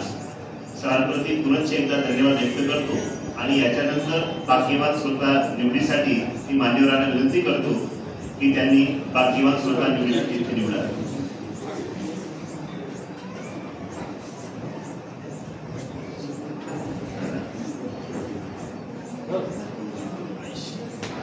भाग्यवान श्रोता क्रमांक आहे 80. बघूया आता भाग्यवान श्रोता कोण आहेत ते. डॉक्टर विजय बच्छाव.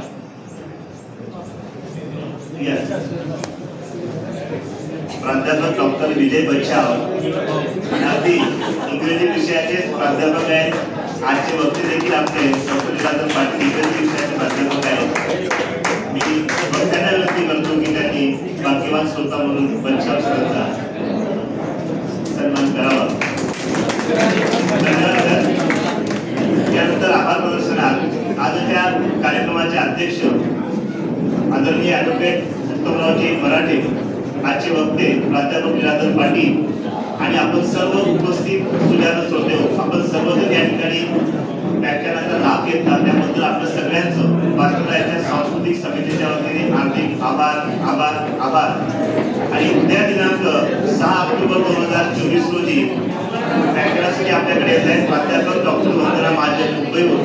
त्यांचा विषय आहे प्रबोधन पर्वातील वीरांगणा. उद्याचा विषय आहे प्रबोधन पर्वातील वीरांगणा.